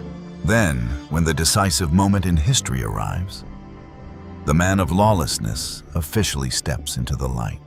He boldly declared, "All salvation must pass through me." At that very moment, he needs only to smile with satisfaction and gently sit upon the throne that countless previous generations have carefully polished for him. He rises to rule through the consent of a world that has been lulled to sleep for thousands of years. But seizing the throne is only the opening blow. To maintain absolute domination on a global scale, this individual must connect himself to an immense infrastructure. He needs a closed mechanism capable of monitoring, punishing, and draining the life from anyone who dares to awaken. His throne must take root within a machine, and that is when human history comes face to face with its greatest shadow, the beast. The perfect machine and the ultimate assembly in Revelation. As we uncovered in the opening act, the Book of Revelation portrays the immense figure of the beast and the system of the mark. But as we move deeper into this stage of the analysis, we begin to see the true mechanism operating within it. This is the ultimate upgrade, the final assembly of every tyrannical system that has ever existed. Instead of operating separately, the dark powers now link together into a perfect machine designed to crush the human soul. The power rising from the ocean carries the mission of supplying bloody political violence. It controls the weapons issues, harsh laws, and swings the sword of the state to force all creation to kneel. But physical violence always requires an accompanying instrument of brainwashing to preserve the throne. That is where the power rising from the earth, the machinery of the false prophet, unleashes its strength. Through a holy appearance and astonishing displays of supernatural power, it steals the reason of the crowd. It places a sacred robe over the most brutal crimes, transforming submission to an authoritarian state into a noble moral standard. When these two halves of the machine lock together, humanity officially enters an invisible prison. Politics provides coercive laws. False religion provides the appearance of legitimacy. And to seal every possible escape route, the system launches its killing blow, the mark. It extends its octopus-like tentacles around the bloodstream of the economy, weaponizing the human stomach itself. It transforms submission into the only passport granting the right to purchase food, pay rent, and remain alive. The system forces humanity to face a brutal choice: surrender the conscience or accept the loss of every means of survival. At this point, the beast moves far beyond the definition of a single individual. It evolves into a vast conglomerate, a tangled network tightly binding together the state, the media, economic elites, and corrupted religious institutions. When we look deeply into this structure, we are stunned to realize that the pieces from the Book of Enoch once again fit tightly into the blueprint of Revelation, like the gears of a clock. Enoch once watched bitterly as the kings clung to the 6 mountains of metal for their survival. Revelation chapter 18 exposes the entire network of Babylonian merchants growing fat by trading every form of luxury, including human lives. Enoch accuses bloodthirsty thrones of trampling the righteous. Revelation portrays this system becoming intoxicated upon the blood of the saints, every word and every symbol. Even though they emerged centuries apart, point their spears directly toward the same single target, a totalitarian system dedicated to suffocating the truth. In the ancient world, it took the form of slave-holding empires. In the present age, it appears through algorithms that control data systems, that assign scores to citizens and media corporations, that direct the way people think. The brutality continually changes its outer clothing, but its nature, the devouring of human souls, remains eternally intact, expanding our view beyond the boundaries of officially recognized biblical collections. We enter the underground archives of ancient Christian and Jewish writings. There, the psychological sketches of this dark power continue to emerge with haunting clarity. Within the ancient manual known as the Didash, this entity carries the alias, the deceiver of the world. He always appears magnificently beneath the appearance of the Son of God, generously displays miracles that manipulate the senses, and tirelessly gathers power. He patiently spreads his net, waiting until the entire world willingly places the yoke around its own neck. The moment submission reaches its absolute level, he immediately removes the holy mask and unleashes ultimate brutality upon humanity. Moving deeper into the ascension of Isaiah, we encounter the evil spirit Beliar, who directly inhabits the form of a lawless king. The image of the tyrannical king staining his hands with the blood of his own mother points directly to Emperor Nero. The terrifying memory of this evil Roman ruler became so deeply carved into the human mind that the Sibylline oracles continually echoed with prophecies of his return. The ghost of Nero rose to become an eternal symbolic image. One dictator falls, and the machinery of government immediately casts a new face to preserve the bloody cycle intact. The apocalypse of Elijah pushes the horror to an even greater level by boldly sketching the physical appearance of the son of lawlessness. He possesses thin, spindly legs, a bald head, and an appearance that constantly shifts, continually changing form in order to manipulate the mind of anyone standing before him. He performs every kind of counterfeit healing miracle, astonishing the crowd. But all his dark power must submit before one single boundary: life. He possesses the skill to imitate everything with extraordinary precision. But his very nature is completely deprived of the Creator's exclusive authority to give life. He remains forever a soulless machine of imitation. At this point, the complete picture of the matrix of manipulation has been fully revealed. The concept of the Antichrist is a poisonous underground current rooted deep within the entire history of the spiritual world. In every age, humanity witnesses it being reborn in a new form, perfectly adapted to its time. In the ancient world, it wore the magnificent royal robes of the pharaohs. Under the Roman Empire, it proudly wore a blood-stained laurel crown. During the Middle Ages, it skillfully concealed its body beneath the sacred robes of corrupt churches. And when it enters the center of modern society, it steps proudly into the light, wearing an expensive tailored suit, standing behind a grand podium and delivering masterful speeches of psychological manipulation. It continually promises a perfect social order and a future overflowing with security, under one single condition. The crowd must willingly surrender all of its freedom. The instruments of rule continually change, but its hunger for human souls remains eternal. Whether it carries the alias of the little horn, the false Christ, the man of lawlessness, or the beast, its ultimate objective always converges upon one single point: to steal humanity's loyalty and seize the throne of the Creator. It fully exploits every fatal vulnerability within human psychology: the desire for power, panic in the face of crisis, bottomless greed, and the need to depend upon a powerful leader. The most dangerous method of deception within the Antichrist system lies in its ability to reverse reality. It brainwashes humanity so completely that the crowd comes to believe with absolute certainty that kneeling before the tyrannical machine is an act of faithful service to God. Beware of the manipulative tactics of the false Christ. The investigation takes us back to the very origins of civilization. God created humanity. Throughout the long course of history, God established a pure and sacred culture for human beings. Outwardly, each nation clothed itself in its own distinct cultural colors. Yet the inner core revealed an astonishing unity. Every nation from east to west honored essential virtues such as sincerity, kindness, generosity, love of justice, self-restraint, humility, courage, and selflessness. These were the noble qualities that every civilization admired and passed down to later generations through sacred writings. Running through all these virtues was an absolute faith in God and steadfast loyalty to His teachings. After all, it was God Himself who gave humanity its cultural foundation and its proper standards of conduct. This is the root of the moral values shared throughout the world. The great founders of the United States always placed moral standards and respect for proper conduct in the highest position. While still young President George Washington personally wrote down the 110 rules of civility and proper conduct.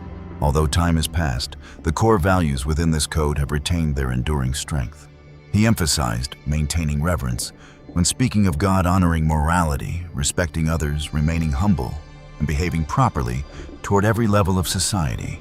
He instructed people to remain attentive to the protection of the community, respect the feelings and property of those around them, and maintain proper behavior under every circumstance.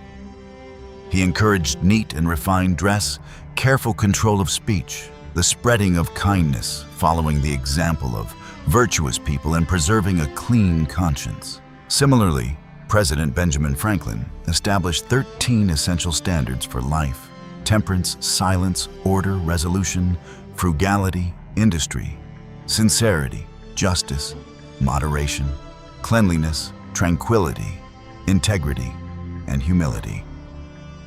These principles blended perfectly with Washington's 110 rules, creating a firm moral foundation.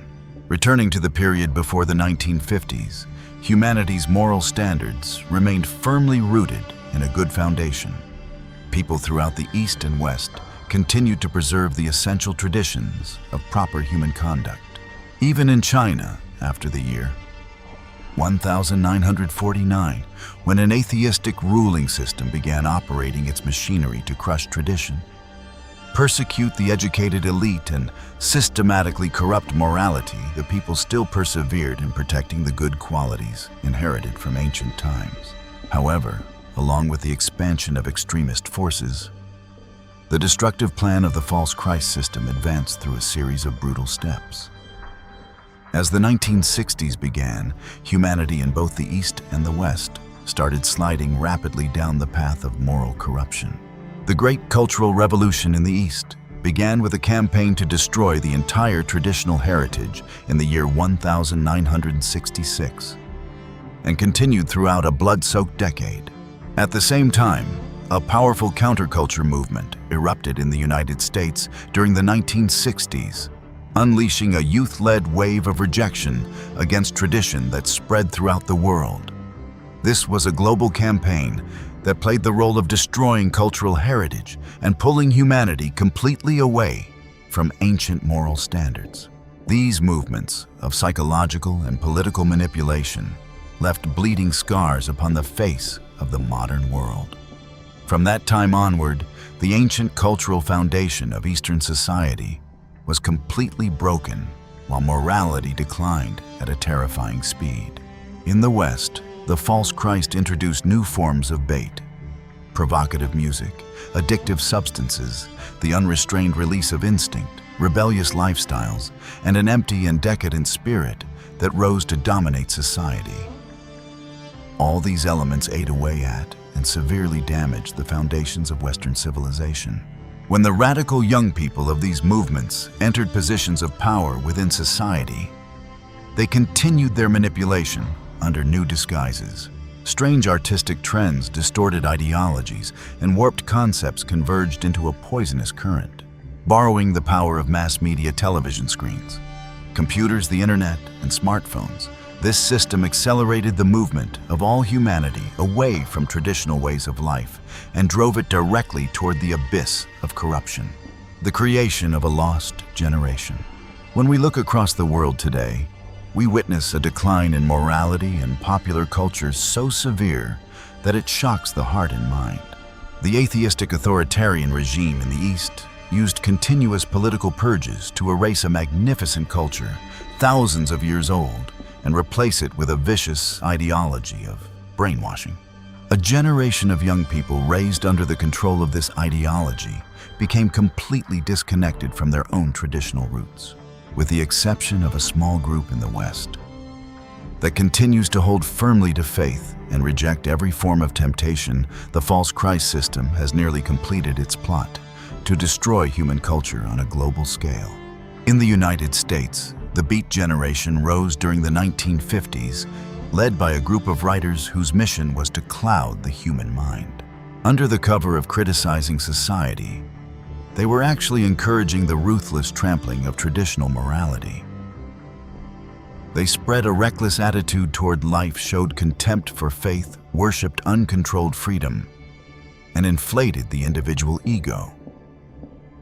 They encouraged young people to immerse themselves in mystical hallucinations, intoxicating substances, and wild lifestyles. Their resentment toward society aligned perfectly with the destructive ideology that the false Christ sought to implant within the West. Many central figures within this movement were deeply influenced by extremist ideas. Jack Kerouac wrote novels encouraging opposition to the capitalist system. Allen Ginsberg openly supported corrupt ideas such as pedophilia and promoted atheism. Their works broke apart every standard structure and used language that was vulgar and filled with chaos. In essence, their ideas overthrew the entire moral order and rolled out the red carpet for the counterculture wave that erupted during the 1960s. As the 1960s began, a series of strange movements such as the hippies and punk culture emerged. These movements brainwashed one generation of young people after another, encouraging them to worship violence, drugs, sexual permissiveness, bizarre clothing, and a lifestyle of despair, gradually leading them into darkness and destruction. The peak arrived during the summer of the year 1969, when the Woodstock Music Festival in New York drew more than 400,000 people into a frenzy of uncontrolled celebration. Amid the cries of love and freedom, hundreds of thousands of souls were pulled into a whirlpool of indulgence, losing their reason and completely abandoning every form of moral restraint. Woodstock became a dark, holy site of the counterculture movement. At the same time, the uprising known as May of 1968 erupted in France and swept millions of people into its current, beginning with the anger of students demanding the removal of moral regulations in schools so they could freely satisfy their instincts. The movement received powerful support from radical atheistic factions. Young people used riots to smash sacred moral standards that had existed for thousands of years. Throughout the streets of Paris, Western Red Guards wore military uniforms, fastened red armbands around their sleeves and raised portraits of authoritarian leaders, transforming violent ideologies into the guiding principles of their thinking. This wave of manipulation spread as far as Japan, where student alliances incited by the radical left used violence to threaten society. In Latin America and Mexico, rebellious student movements also rose powerfully, forming a global network opposed to tradition. At first glance, the crowd mistakenly believed that these were merely a series of coincidental events. But when the entire file is opened, we can see clearly that the whole counterculture movement and its rejection of tradition formed a chessboard upon which the false Christ system had arranged its forces with extraordinary precision. Its ultimate objective was to crush the morality of society. The noble values that God had passed down to humanity across thousands of years were being torn apart beneath the killing machine of this extremist ideology. It exploited the fractures within society to spread chaos and blacken the human mind. The magnificent 5,000-year culture of the East was labeled obsolete and thrown into the furnace of destruction. In the West, drugs, unrestrained lifestyles, gender inversion, and bizarre cultural movements drew human beings away from the embrace of pure faith. The glorious civilization of the West now faces the danger of completely losing its own soul and identity, surrendering its place to a dark system of domination that was prepared centuries ago. After traditional culture was overthrown, the poisonous elements of anti-traditional ideology began closing in from every direction, spreading chaos into every corner of life. This case file opens an investigation into the phenomena of decline arising from the cultural corruption within contemporary American society. Because of its leading position in film, television, music, and popular entertainment, any distortion appearing within the cultural products of the United States has the ability to spread far beyond the nation's borders. The United States remains the world's largest recorded music market, while American film and television products generate tens of billions of dollars in export revenue each year. A film released in Los Angeles can appear in Tokyo, London, or Seoul almost simultaneously. A song released in New York requires only a few hours to reach the headphones of millions of teenagers on other continents. Therefore, when the American entertainment industry spreads beauty, creativity, and meaningful stories, its positive influence also reaches a global scale. But when that same system commercializes violence, sex, drugs, despair, and contempt for every moral boundary, the consequences travel at the same speed. Even Eastern nations and Japan, places possessing artistic family and ceremonial traditions, developed across many centuries, have been strongly affected by this current of popular culture. However, the process of receiving that culture rarely occurs through complete imitation. Research into Japanese hip-hop shows that local artists adopt American musical forms while blending them with Japanese instruments, language, and a distinct sense of national identity. This adaptation demonstrates the influence of American culture, while also showing that receiving societies retain the ability to choose, transform, or resist what is introduced to them. The danger appears when that process of selection is replaced by the mechanical pursuit of trends. Images once considered excessive now appear with increasing frequency on stages in advertising, fashion, and social media. Sex is discussed as something ordinary without any accompanying responsibility. Violence is treated as a way of displaying strength. Rebellion is regarded as personality, while indifference toward family, community, and faith is transformed into an attractive lifestyle. When we look across the world, we can easily see indulgent behavior, antisocial attitudes, contempt for morality, and numbness toward the suffering of others appearing with increasing openness. Music is not the only cause of this change. Family education, economics, technology, and social media all play a role. But music possesses a special power. It enters directly into memory through rhythm, is repeated hundreds of times, and often accompanies people throughout the years in which their character is formed.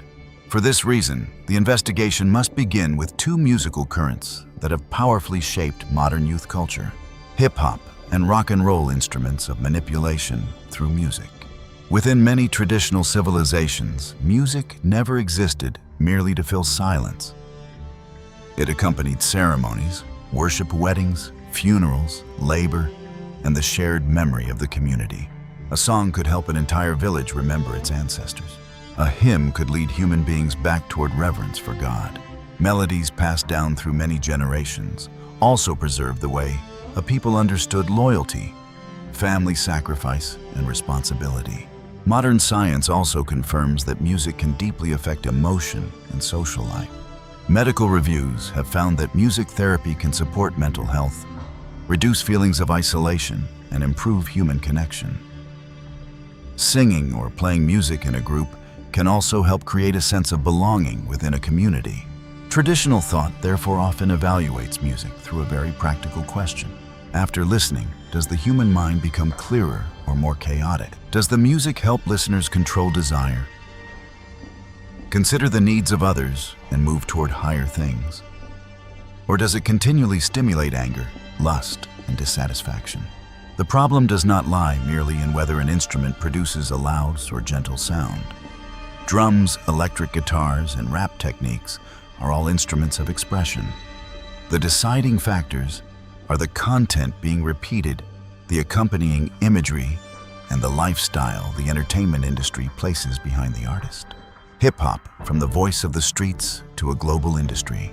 Hip-hop began taking root in the United States during the 1970s amid the neighborhoods of the South Bronx, which were confronting poverty, drugs, gang violence, deteriorating housing, and declining industrial employment. August 11, 1973, is commonly regarded as a symbolic milestone. At a small party held at 1520 Sedgwick Avenue, DJ Kool Herc used two turntables to extend the drum sections of funk recordings. Young people began dancing during those breaks, while MCs used microphones to energize the crowd. Hip-hop developed from the meeting of African-American youth, Latino youth, and Caribbean communities in the Bronx. Jamaican sound system techniques. African-American traditions of rhythmic speech, funk, soul disco, and street culture blended together to create a new form of expression. Therefore, describing hip-hop merely as the product of one ethnic group or one impoverished neighborhood would ignore the complex network of cooperation that created it. During its early period, hip-hop carried anger, hope, laughter, and the desire to escape difficult circumstances. Young people who lacked the money to purchase musical instruments transformed turntables into a new instrument. An abandoned wall became a surface for graffiti. A concrete courtyard became a dance floor for breaking. Neighborhood parties created spaces where groups of young people could compete through skill rather than gunfire. But the circumstances that gave birth to hip-hop also made it easy to transform into a commodity for sale. Poverty became content for storytelling. Violence became a form of self-expression. Surviving on the streets was treated as evidence of being cool. When recording companies realized that dangerous imagery helped sell more products, they began concentrating upon these darker elements. Instead of speaking only about the consequences of violence, some songs began glorifying those who committed it. Guns, drugs, sex, money, and control over women gradually became recurring themes. Rap also transformed lyrics into a tool for releasing anger toward the government, the police inequality, and abandonment. In many cases, this was the voice of communities that had suffered genuine harm. But an account of pain can become an endorsement of revenge when moral boundaries are erased. Hip-hop, together with the activities associated with it, such as breakdancing, DJing, MCing, and graffiti, therefore took root in both deprivation and creativity. It reflected an unstable environment, while also giving young people a way to reclaim their voices. The Smithsonian describes the Bronx of that period as a place suffering from poverty, drugs, and gang culture, while also containing diverse and energetic families and communities. Hip-hop carried the anger, ambition, hope, and despair created by that contradiction. This also means that the core content of hip-hop as a whole cannot be reduced to violence and sexuality. Rap has been used to condemn racism, discuss mental illness, warn against drugs, communicate religious messages, and encourage young people to avoid gangs. Therapeutic and educational programs have even used rap to help young people discuss their emotions, regulate their behavior, and understand health risks. Nevertheless, the commercial branch of hip-hop that promotes gun sex, the humiliation of women, drugs, and street power is a real phenomenon. Content studies of popular music have recorded an increase in violent themes within many rap songs across the decades, while also identifying large amounts of imagery involving alcohol, intoxicating substances, sex, and dangerous behavior. Some observational studies have also found an association between frequent exposure to rap videos containing dangerous material and higher rates of early sexual behavior, substance use, or aggression among teenagers. But that relationship must be understood carefully. Young people living in environments with high levels of violence are also more likely to choose music that reflects their surroundings. Music can reinforce attitudes that already exist, but it is rarely the only cause of behavior. When a teenager hears the same content hundreds of times, that person may gradually begin to consider it a normal part of life. When music videos, fashion celebrities, and social media all communicate the same message that the value of a man lies in money, guns, sex, and the ability to make other people afraid, then it is no longer merely entertainment. It gradually becomes a way of thinking and a lifestyle capable of influencing young people. Within a few decades, rap and breakdancing moved beyond New York and became a fashionable global language. From Asia and Europe to Africa, young people learned to rap in their own languages, use graffiti, wear loose-fitting clothing, and perform breaking movements that originated in the Bronx. The Smithsonian describes hip-hop as a culture that traveled from the parks of the Bronx to the entire world. Recent studies of rap also record its presence upon every continent. This expansion carried both positive and negative elements. A rapper in Africa might use hip-hop to condemn corruption. A Japanese artist might combine traditional instruments with electronic rhythms to discuss national identity. At the same time, however, the commercial formula of sex, violence, drugs, and exhibitionism was also copied almost without alteration. Images born within the harsh conditions of the Bronx now appear in wealthy neighborhoods, where performers who have never lived within gang environments still assume the appearance of criminals in order to sell products. Violence arising from genuine experience has been transformed into clothing. Poverty has become a brand. Decline has been packaged as personality. When rap entered Broadway, the influence of hip-hop became most visible when it entered spaces once reserved for opera dramatic theater and classical musicals. On Broadway, Hamilton retold the life of Alexander Hamilton, the first Secretary of the Treasury of the United States, through rap, R&B, soul, and the structure of modern musical theater. Lin-Manuel Miranda's work was based upon the biography written by Ron Chernow, while also using a multiracial cast to portray white historical figures from the founding era. Hamilton represents the moment when rap entered the center of American high art and reshaped the way the public received history. A story involving the Revolutionary War, the Constitution, finance, and the conflicts among the founding fathers was transformed into rap battles, rapid drum beats, and imagery closely connected to contemporary youth culture. To say that the musical distorted all of history would be too simplistic. Miranda researched historical sources and openly acknowledged his use of theatrical fiction. But historians have genuinely debated the way the work softens. Hamilton's contradictions minimizes the role of slavery and presents the founding fathers as more progressive than the historical record suggests. The Smithsonian once gathered several researchers to discuss this very question. Does Hamilton help the public love history? Or does it cause people to remember an attractive but less complex version of the past? The musical delivered a major shock to American art in the sense that it changed expectations about what Broadway could accomplish. At the Tony Awards in the year 2016, Hamilton won across numerous categories, including Best Musical Book Music and Lyrics, Direction, Choreography, and several acting awards. The work's co-creators also received a special Kennedy Center honor in the year 2018. By the year 2022, Hamilton returned to the Kennedy Center Opera House for a 12-week engagement, nearly 3 months.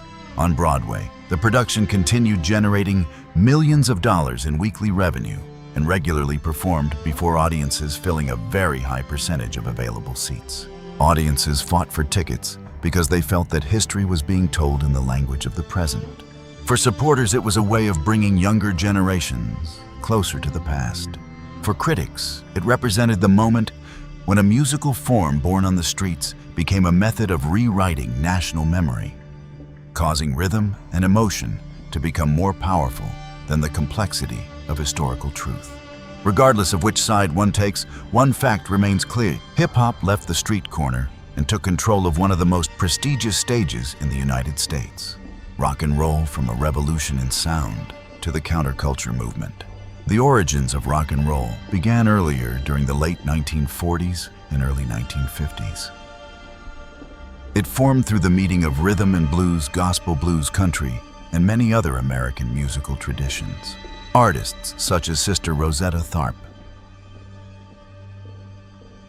Chuck Berry, Little Richard Fats Domino, and Bo Diddley established the foundations of the sound that the mass market would later call rock and roll. Rock, therefore, did not emerge directly from the Beat generation. Its musical roots existed before beat writers became symbols of rebellion. But by the end of the 1950s, and especially during the 1960s, rock became closely connected to the same atmosphere of rebellion encouraged by beat authors, opposition to conventional middle-class life, challenges to sexual morality, the search for altered states of consciousness, and suspicion toward every traditional institution. Writers such as Jack Kerouac, Allen Ginsberg, and William Burroughs created the image of the wandering artist who rejected rules, experimented with drugs, and lived outside family standards. The generation of rock musicians that followed absorbed many elements of this spirit. This was not a secret network in which every artist cooperated to manipulate the public. But the entertainment industry quickly recognized the commercial value of rebellion. A controversial hairstyle sold magazines. A performance that enraged parents attracted teenagers. Anything opposed by traditional society could be transformed into evidence that the artist was free.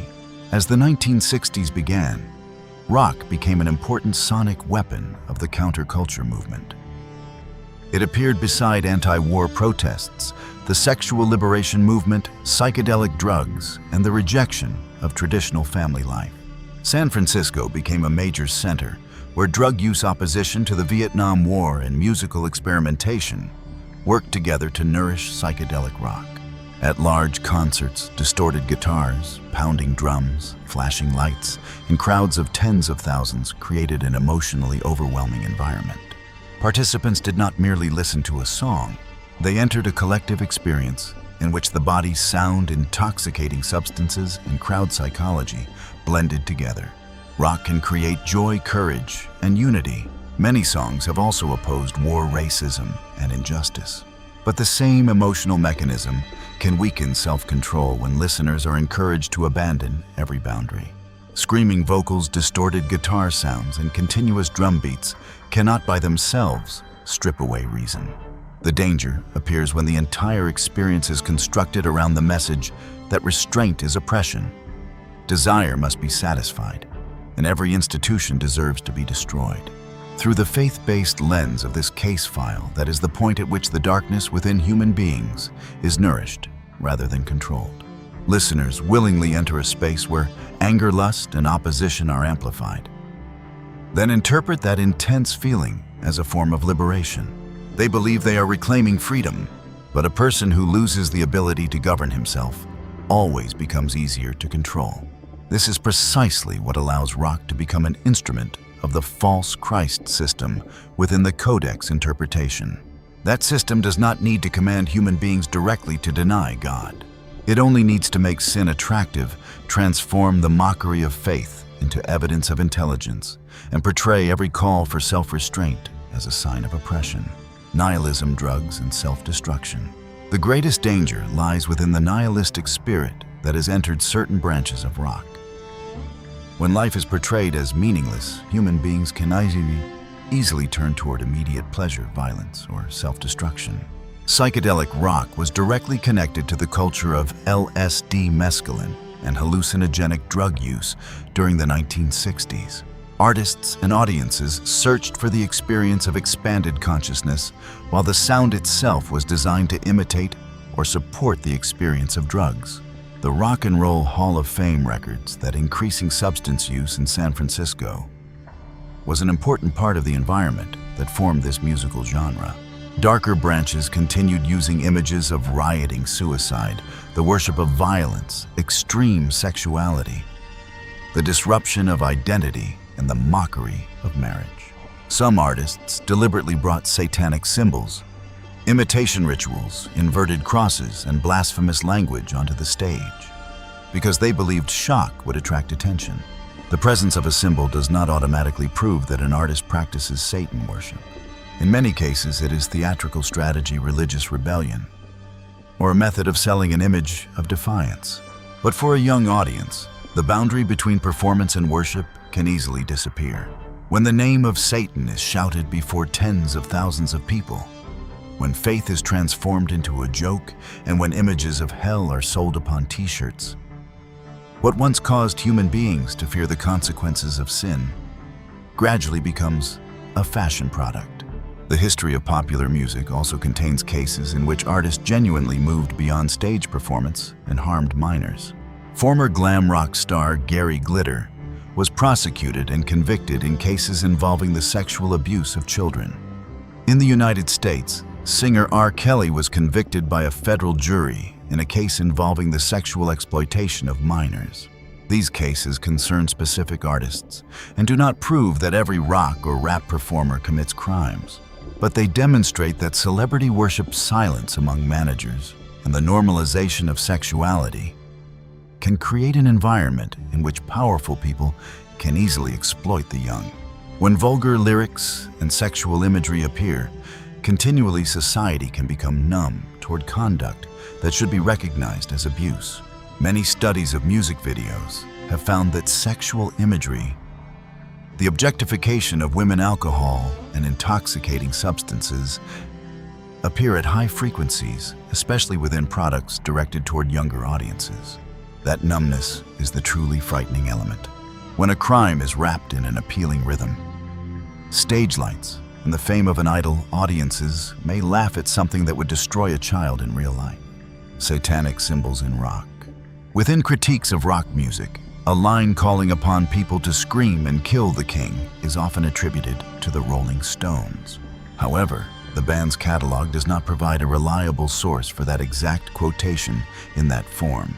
What can be confirmed is that the Rolling Stones released Sympathy for the Devil, a song recounting the history of human violence from the first-person perspective of the devil. The song was performed at the Altamont Festival in the year 1969, where multiple fights occurred around the stage, and one audience member was killed while the band was performing a different song. The Library of Congress record states that Sympathy for the Devil had to stop and then resume because of the fighting in front of the stage. The Rolling Stones also released an album titled Their Satanic Majesty's Request. The album's exact title refers to their satanic majesties, rather than a request for submission to his Antichrist majesty. Although the title was satirical and based upon wordplay, the appearance of a satanic symbol upon the product of a major band helped carry that imagery into the center of popular culture. Highway to Hell by AC. DC continued portraying the road to hell as a journey filled with confidence and pleasure. From the perspective of fans, this may represent the exhausting life of touring and an attitude of defiance. But through the moral lens of this case file, the title can easily be heard as a declaration that fame remains worthwhile, even when the road leads toward the destruction of the soul. The important point is that human attitudes have changed. Hell was once an image warning people about the consequences of sin. Within rock culture, it often became a symbol of coolness, power, and freedom. Satan once represented the deceiver. Upon the stage, he was transformed into an attractive intelligent, and rebellious character. When a symbol is reversed for long enough, human beings may begin sympathizing with the very thing once used to warn them. Imagine and the dream of erasing the old order. Another more subtle case is John Lennon's Imagine. The song is presented through a gentle melody, simple piano, and an invitation for listeners to envision a peaceful world. That very gentleness allows the message to enter the mind with almost no resistance. The song imagines a world without heaven or hell, extending beyond religion, nations, and material possessions. For many people, this is a call to end war, extreme nationalism, and greed. The Library of Congress describes the work as one of the world's most famous songs of peace, while also noting that it remains controversial because of its anti-religious and anti-government implications.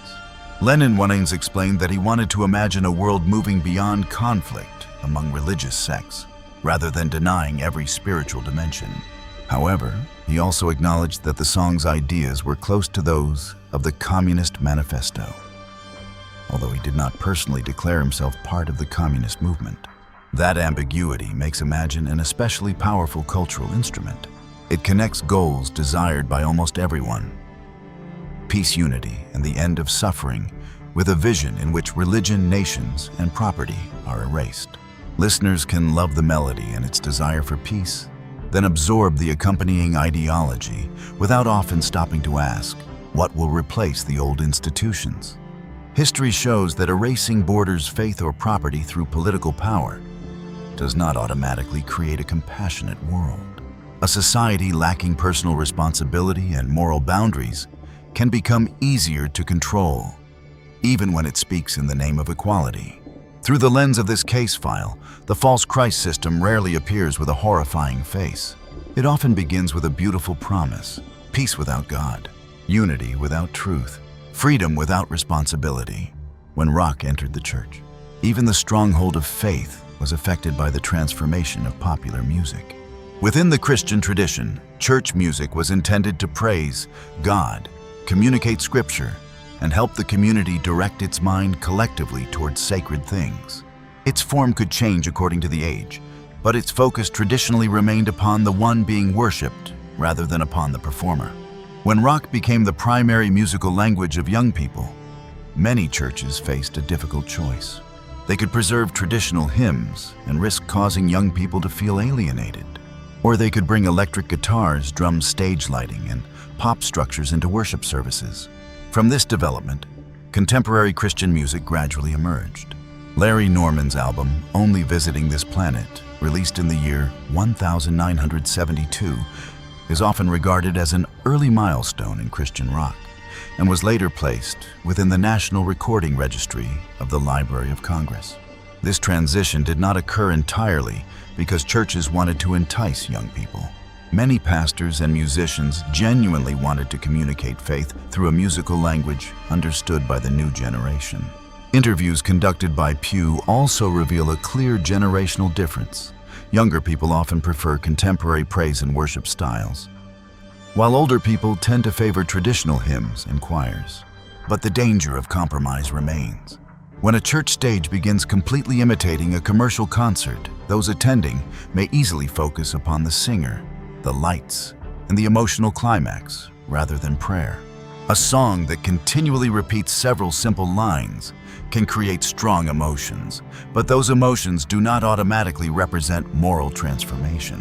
Especially during certain periods, rock and roll centered upon adultery, violence, despair, drugs, corruption, and an attitude of destroying every form of faith directed toward God. Things that traditional morality once warned against entered everyday life upon the waves of music, film, fashion, and celebrity fame. However, the full truth must also be stated. Rock has created anti-war hymn songs about family love, courage, and resistance against injustice. Hip-hop has also rescued many young people from the streets, giving them careers and voices. A musical genre does not inherently contain sin within the structure of its rhythm. Corruption begins when the industry realizes that the darker elements of human nature can be transformed into profit. Sexual content makes it difficult for viewers to turn away from the screen. Violence easily creates controversy and therefore attracts greater attention. Blasphemous actions often produce shock, helping an artist become famous overnight. When money becomes the highest standard, corporations care little about what a song does to the mind of a child. They need only to know whether that child will listen again, share it, and purchase the product. That is the most dangerous tactic of the false Christs.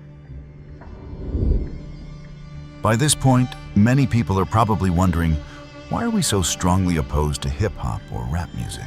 Then they may say, I listen to it all the time. What is wrong with that? And I still believe in God. In reality, all the tactics we discussed above are extremely dangerous. They quietly destroy human lives, while very few people notice what is happening. Consider the drug crisis. For decades, the tentacles of drug addiction have tightened around the entire world. When we trace the problem back to its roots, the counterculture movement played a major role in igniting this disaster in the West. In its attempt to smash the moral order of society, the hippie movement rejected tradition and created a distorted moral framework of its own. Its followers justified the use of hallucinogenic drugs, such as LSD and psychedelic mushrooms, as a journey of spiritual exploration. They abused amphetamines and cocaine to provoke states of frenzy, while using heroin and barbiturates to overwhelm the nervous system, all in an effort to escape reality and enter a realm of delusion. Drugs also offered a deceptive shortcut to young people who were curious about Eastern philosophy. Instead of confronting the demanding process of meditation and the difficult discipline of cultivating the mind and character, they chose to swallow hallucinogenic substances and immediately sink into a counterfeit spiritual experience. In truth, using drugs is an act of surrendering the body to the rule of the false Christ system, completely severing one's connection with and faith in God. From there, little by little, people cease to treasure the body God has given them, and they sell their souls to the devil. A long list of pop and rock icons died from drug overdoses while still in their 20s.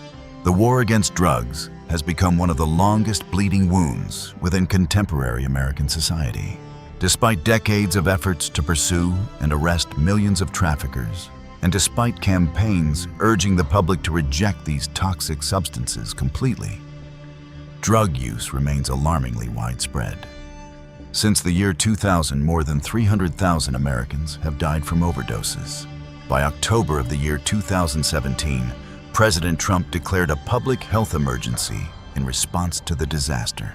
A report from the National Research Institute in the year 2017 exposed the scale of marijuana use within schools. 45% of high school seniors admitted that they had used marijuana, while 37.1% reported using it during the previous year.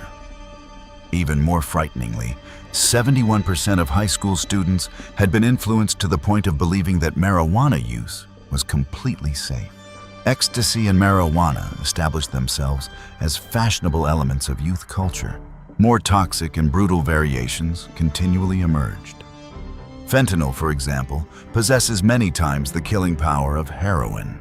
If 30 milligrams of heroin can take a human life, fentanyl requires only 3 milligrams to carry out the same death sentence. This toxic substance, once placed within categories associated with chemical weapons, has flooded the streets of the United States at a terrifying rate. Because of its extreme overdose potential, it has taken lives more aggressively than almost any other drug. Statistics from the year 2016 confirmed that among 65,000 people who died from drugs, as many as 20,000 were killed by fentanyl. Trafficking networks sending fentanyl from China repeatedly appeared throughout the media. Today, the drug market has become extraordinarily complex. In the year 2024, our own authorities identified 755 new psychoactive substances, or NPS, including 118 substances reported for the first time, the highest number ever recorded within a single year. An estimated 331 million people throughout the world used drugs during the year 2024, representing approximately 6.2% of the global population between the ages of 15 and 64. In the United States, the battle against fentanyl and its variants remains an emergency. Although newer substances are gradually replacing fentanyl within certain markets, the destabilization of the drug supply makes prediction and intervention extremely difficult. Drugs therefore strip human beings of reason, bind their victims to endless cycles of addiction, and imprison them permanently within darkness. They end lives through overdoses, tear apart family happiness, destroy personal dignity, and force addicted people onto blood-soaked paths of crime. This entire chain of tragedies is not a collection of isolated events. They are gears within the same machine designed to destroy the human soul. Distorted music serves as the anesthetic that paralyzes reason. Atheistic culture provides the growing environment for evil. Drugs become the finishing blow that completely destroys humanity's ability to resist. Together, they create a poisonous low frequency that continually pulls humanity away from its sacred origin. But if sound can destroy, sound also possesses the power to heal. After exposing the attacks carried through distorted music, we must return to a forgotten scientific and spiritual truth. Sound is one of the foundations upon which reality is formed. Sacred frequencies, when sound heals illness. Today, most of us play music to fill a room, drive away the feeling of silence, or simply find a little relaxation after a long day at work. We listen to music while driving, exercising, cleaning the house, or sitting in front of a computer screen. Music has become something permanently available. With one touch, millions of songs immediately appear. But for the ancient world, music was never merely a form of artistic entertainment in the modern sense. Ancient people viewed music as a path connecting two worlds. Above sound helped human beings perceive the order of heaven, the movement of the four seasons, the sun, the moon, and the stars. Below it entered daily life, opened and shaped human character, regulated emotion, elevated morality, and kept the community living within a stable rhythm. A beautiful piece of music was therefore judged by far more than technical skill. Ancient listeners asked whether its sound followed the order of nature, whether it brought peace to the human heart, and whether it reflected the prosperity or decline of the nation. Within that worldview, heaven and earth, humanity and music all belonged to one unified order. Spring possessed the rhythm of spring. Winter carried a different character. A prosperous nation would produce music unlike that of a society descending into chaos. When the human heart changed, sound changed with it. Some things are extremely difficult to describe with words. Yet human beings can feel them immediately when hearing a melody. A tense room can become calm after only a few minutes. A memory that seemed to have slept for years can suddenly return when familiar notes begin to sound. Other rhythms can immediately make listeners restless, agitated, or deprived of their inner peace. Ancient people viewed this as evidence that music did not stand outside the human being. It participated directly in the way the mind, emotions, and body operated. The five tones when sound reflects the five elements. Within the traditional music of many Eastern cultures, the five-tone system of Gong, Sheng, Jue, Ji, and Yu was placed in relationship with the theory of the five elements. These five elements are wood, fire, earth, metal, and water. Ancient people used these five elements to observe relationships within nature, seasons, directions, colors, weather, emotional states, and the activities of the human body. The Song Dynasty music theorist Zhu Changwen once explained the origin of the five tones through a beautiful image.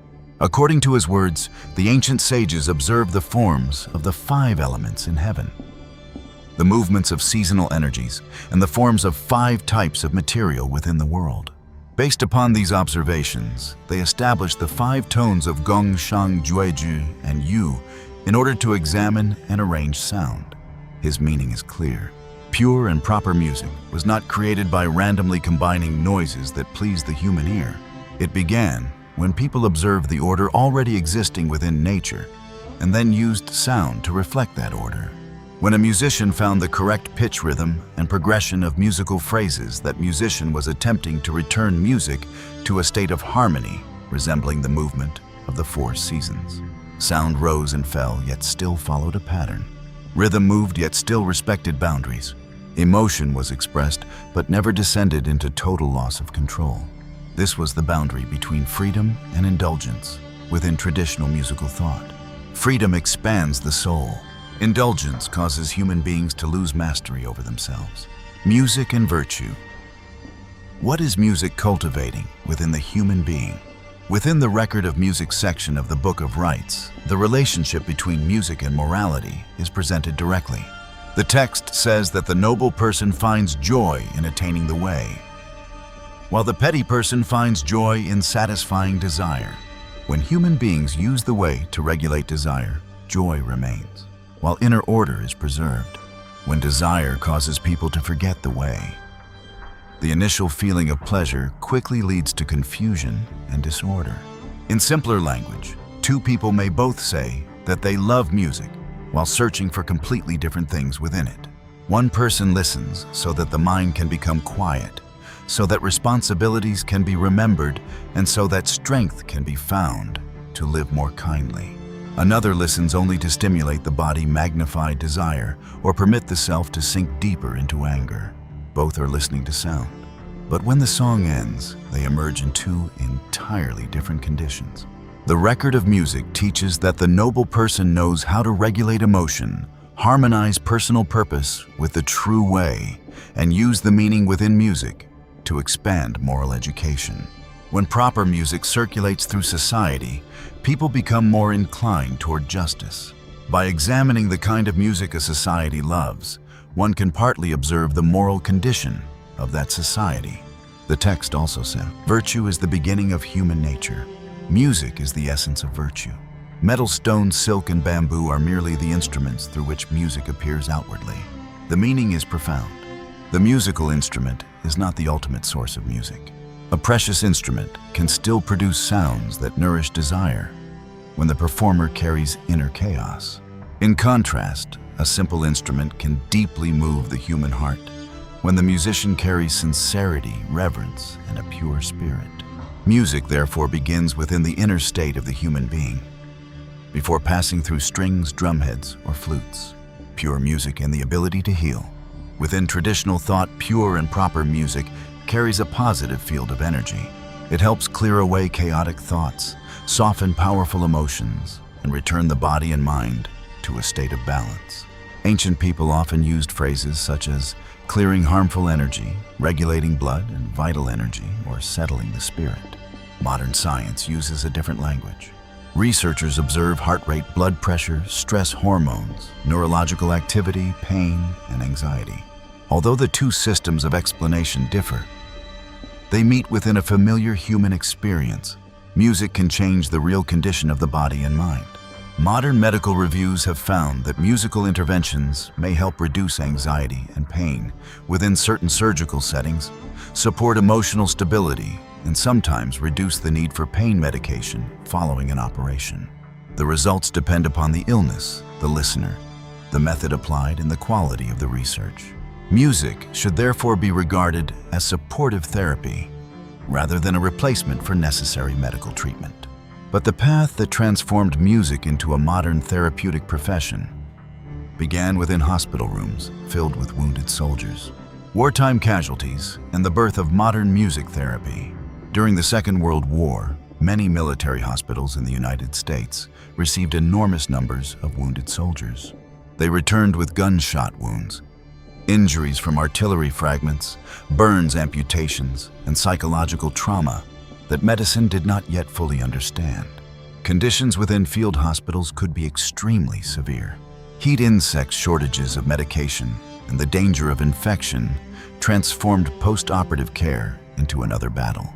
Surrounded by groans of pain, the smell of antiseptic, and fear about the future, many soldiers entered prolonged states of tension. They did not know whether they would ever walk again. They did not know how their families would react when seeing their wounds.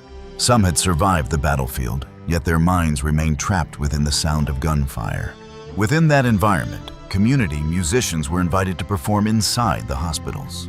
One person brought a piano, another carried a guitar or violin or sang songs the soldiers had heard before going to war. Familiar melodies carried them back to family kitchens, a dance a wife waiting at home, or the ordinary days before the war.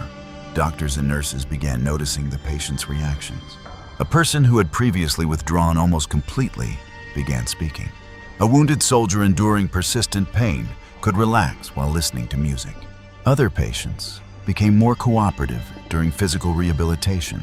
Some stories later claimed that infection and death rates declined and that post-operative recovery became shorter. However, the official history of the American music therapy profession confirms one point with greater certainty. The significant physical and emotional responses of patients caused doctors and nurses to request that hospitals continue hiring musicians. After the Second World War, the military and the Office of the Surgeon General of the United States supported research helping music therapy develop into a professionally trained field.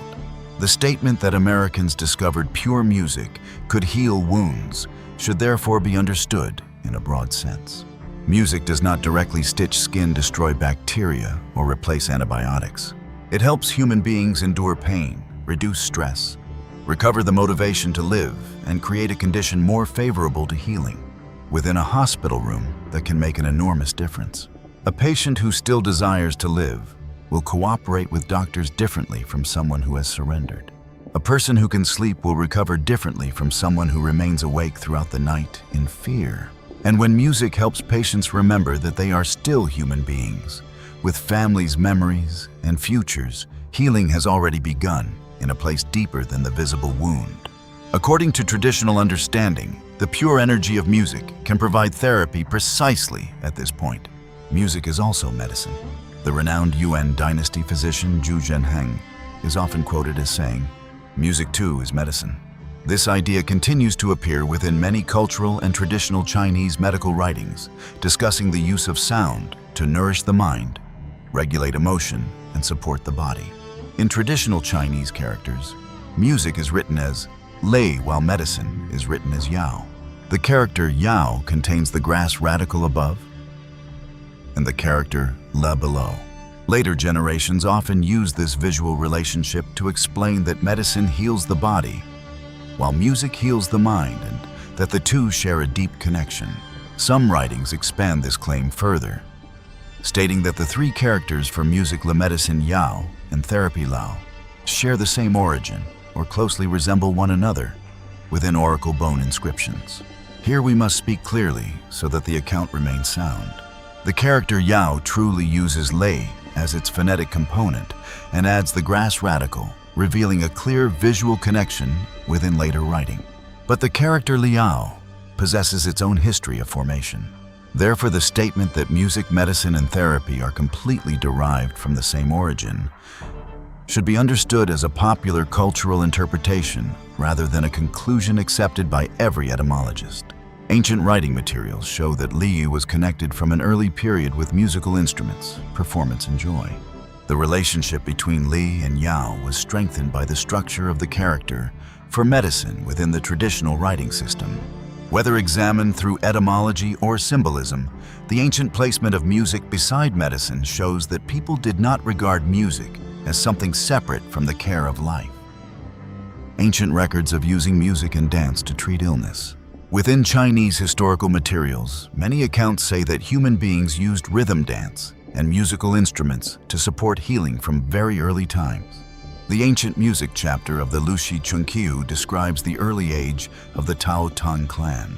At that time, yin energy had become stagnant, waterways were blocked, and the vital energy within the people became obstructed, causing muscles and bones to contract and become difficult to extend. For this reason, people created dances to guide energy, move the body, loosen the muscles and bones, and allow blood and vital energy to circulate. Imagine that scene. A community lives through prolonged cold and damp conditions. People move very little. Muscles become rigid, joints ache, and the spirit becomes heavy.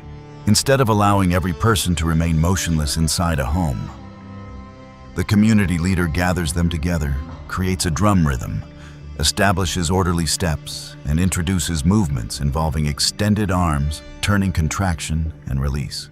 Today we might call this movement therapy, combined with music. Ancient people viewed it as a method of opening stagnant energy. The language differs, but the physical action is easy to understand. Music creates rhythm. Rhythm guides movement.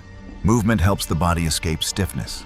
The same ancient chapter also says that the Yellow Emperor commanded Ling Lun and Rongjiang to cast 12 bells in order to regulate the 5 tones and perform the music of Xiangqi. The system of 12 pitch standards was not merely 12 sounds pleasing to the ear.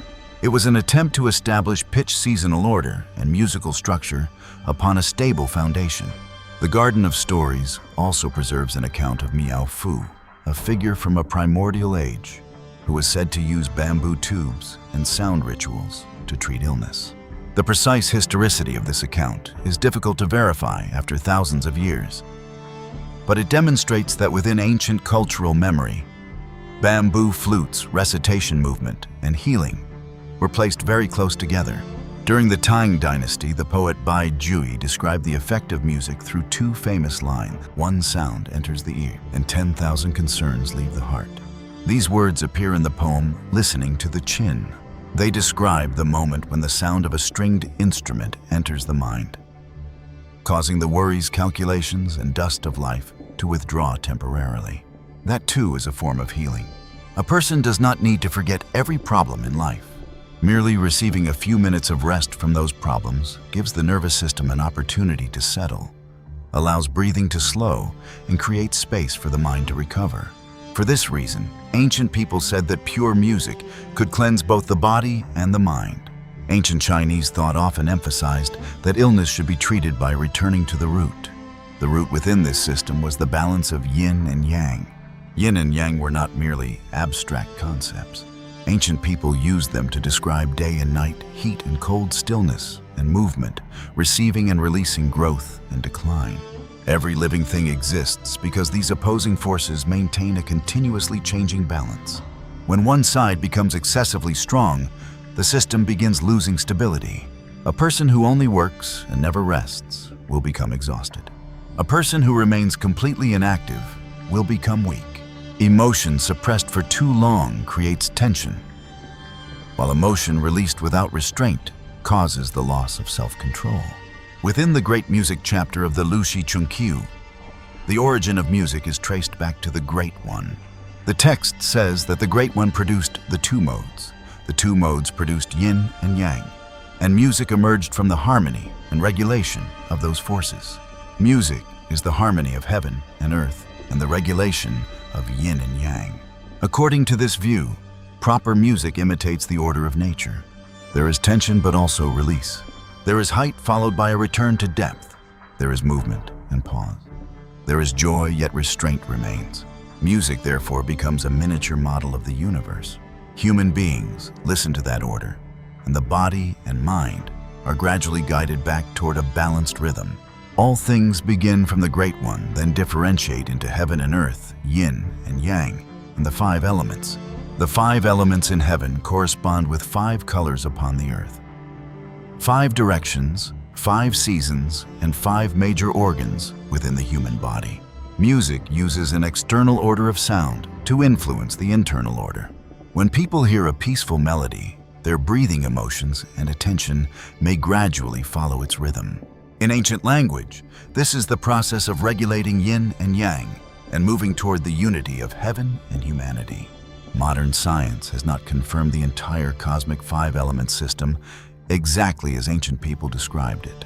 However, contemporary research also shows that music affects the autonomic nervous system, heart rate, respiration, emotion, and the stress response. In other words, the idea that external sound can alter internal physiological conditions is fully supported by observation, even though the mechanism is explained through a different language. The principles of 5-tone therapy. The Yellow Emperor's inner canon places the 5 tones in relationship with the 5 major organs. The traditional system connects Jue with the liver Ji, with the heart Gong, with the spleen Shang, with the lungs, and Yu with the kidneys. The 5 tones of Gong, Shang, Jue, Ju, and Yu are often compared approximately with Do, Re, Mi, Sol, and La in Western music. However, the 2 systems developed within different theoretical contexts and cannot be treated as completely identical in absolute pitch. The Gong mode is described as peaceful, stable, centered, and corresponding with the spleen. The Shang mode possesses a clear, strong, and decisive character and corresponds with the lungs. The Ju mode is highlight and upward moving and corresponds with the liver. The G mode is warm, bright, and resonant and corresponds with the heart. The U mode is gentle, deep, and unhurried and corresponds with the kidneys. Within Eastern medical systems, the 5 tones are also connected with the 5 elements of wood, fire, earth, metal, and water, along with corresponding emotional states. The selection of music therefore depends upon the condition of each person, rather than applying one song to everyone. A person experiencing anger needs sounds that help reduce rigidity and tension. Someone who has fallen into prolonged sadness may need a melody that warms the spirit. A person trapped in excessive thought may need a stable rhythm that brings attention back toward the body. During listening, the emotions, breathing, and condition of the organs are believed to vibrate with the rhythm of the melody. Through this process, music supports emotional regulation, opens the channels of vital energy, and returns the body to harmony. Modern research into 5 elements music therapy has reported several promising results involving stress, depression, sleep quality, pregnancy, health, and recovery after stroke. However, many studies remain small. The quality of evidence ranges from low to moderate. The classification of the 5 tones still depends significantly upon subjective judgment, and the mechanisms require further study. This allows us to preserve both sides. The 5-tone tradition carries a cultural and therapeutic system with a long history. Modern science is testing each part through measurement. Listeners can appreciate this heritage while still understanding that music supports healthcare rather than replacing doctors' medicine or necessary treatments. Yangchun Bai Shu music transmitted from heaven. One of the most famous musical works associated with the master musician Shi Kuang during the spring and autumn period is Yangchun Bai Shui, spring sunlight and white snow. Within ancient legends, Yangchun and Bai Shui are described as works possessing extraordinary origins. One account says that the heavenly emperor commanded the mysterious maiden to play a 5-string instrument and perform Yangchun and Bai Shui. Shikyung heard the music, imitated it, and recorded it as a composition. Other traditions associate the works with Shi Kuang or Liu Juanzi. Within surviving musical scores, Yangchun and Bai Shui are commonly treated as 2 separate compositions. Whether we regard the account as history or legend, its symbolic meaning remains clear. Yangchun evokes the warmth of spring when ice melts. The wind softens and all living things begin to grow. Bai Shu evokes the purity and elevated character of winter snow. One composition represents life opening and expanding. The other moves toward purity and stillness. Ancient people did not listen to music merely for pleasure. They wanted the mind to come into contact with the character of spring, the purity of snow, and the higher order displayed within nature. The record of music contains the idea that music is joy, and that the Qin and Si stringed instruments can bring happiness to the human heart. Human beings respond to external things. Emotions begin to move, and through discerning music, people can cultivate virtue. Music is used to correct and govern the heart, causing blood and vital energy to become peaceful and harmonious. This statement summarizes the purpose of traditional ritual music. Music regulates the heart and character first. That internal peace then appears within behavior, speech, and the way human beings treat one another. A person who is angry often breathes rapidly, tightens the muscles, and speaks without reflection. When the heart becomes calm, breathing, and the movement of blood and vital energy also change. Using music to regulate morality and using it to harmonize the body were therefore not regarded as 2 separate purposes. Ancient people viewed them as 2 sides of the same process. Why did the ancient sage kings establish ritual and music? The sage kings of the ancient world established ritual and music not to satisfy the desires of the mouth, ears, and eyes. They understood that the senses always desire more. A delicious meal today can easily feel ordinary tomorrow. A performance exciting enough this year may be considered boring the next. When human beings pursue stimulation alone, the entertainment industry must continually push boundaries farther in order to create new sensations. Sound must become louder. Images must become more shocking. Themes must become more daring. Ancient people recognized that external objects cannot enrich the inner life forever. New material conditions often create new desires. When one desire is satisfied, another immediately appears behind it. Human beings imagine that they are accumulating happiness, while inwardly finding peace increasingly difficult to obtain. Ritual gives behavior boundaries. Music gives emotion order. Together, they cleanse harmful thoughts, remove impure intentions, and awaken the original goodness still present within each person. Pure music helps human beings see through the veil of worldly desire and return to their true nature. It reminds listeners that the value of life does not lie in how many desires they can satisfy, but in how they preserve their dignity when they possess the ability to do otherwise. The Music of a Fallen Nation, the story of Shi Huang and Duke Ping of Jin, the treatise on music. Within the records of the Grand Historian, preserves a famous story concerning inferior music and the decline of a nation. While traveling toward the state of Jin, Duke Ling of Wei stopped beside the Pu River. During the night, he heard strange music rising through the darkness. The people around him said they heard nothing. He immediately summoned Shi Huan and ordered the musician to listen and record the composition. Shi Huan sat throughout the night, identifying each sound until he memorized the piece. Afterward, the group continued toward Jin. During a banquet with Duke Ping of Jin, Duke Ling of Wei boasted that he had heard a new composition. Shi Huan was ordered to sit beside Shi Huang and begin performing it. Before the piece had ended, Shi Huang placed his hand upon the instrument and stopped the performance. He said, "This is the sound of a fallen nation. It should not continue." Shi Huang explained that the composition had been created by Xu Yan for King Zhu, the final ruler of the Shang dynasty. It was associated with a life of luxury and corruption. After the Shang dynasty collapsed, Xu Yan fled eastward and threw himself into the Pu River. For that reason, the sound could still be heard along the riverbank. Any nation that became infatuated with it would grow weak. Duke Ping of Jin still insisted upon hearing the entire piece. Afterward, he demanded that Shi Huang perform something even more sorrowful and powerful. Shi Huang warned that the ruler's virtue and righteousness were insufficient to withstand such music. But Duke Ping continued forcing him to perform. When the music began, the legend says that black cranes arrived, stretched out their necks, cried aloud, and spread their wings in dance. The ruler was delighted and demanded an even higher composition. This time, white clouds appeared from the northwestern horizon. A powerful wind arrived. Rain poured down.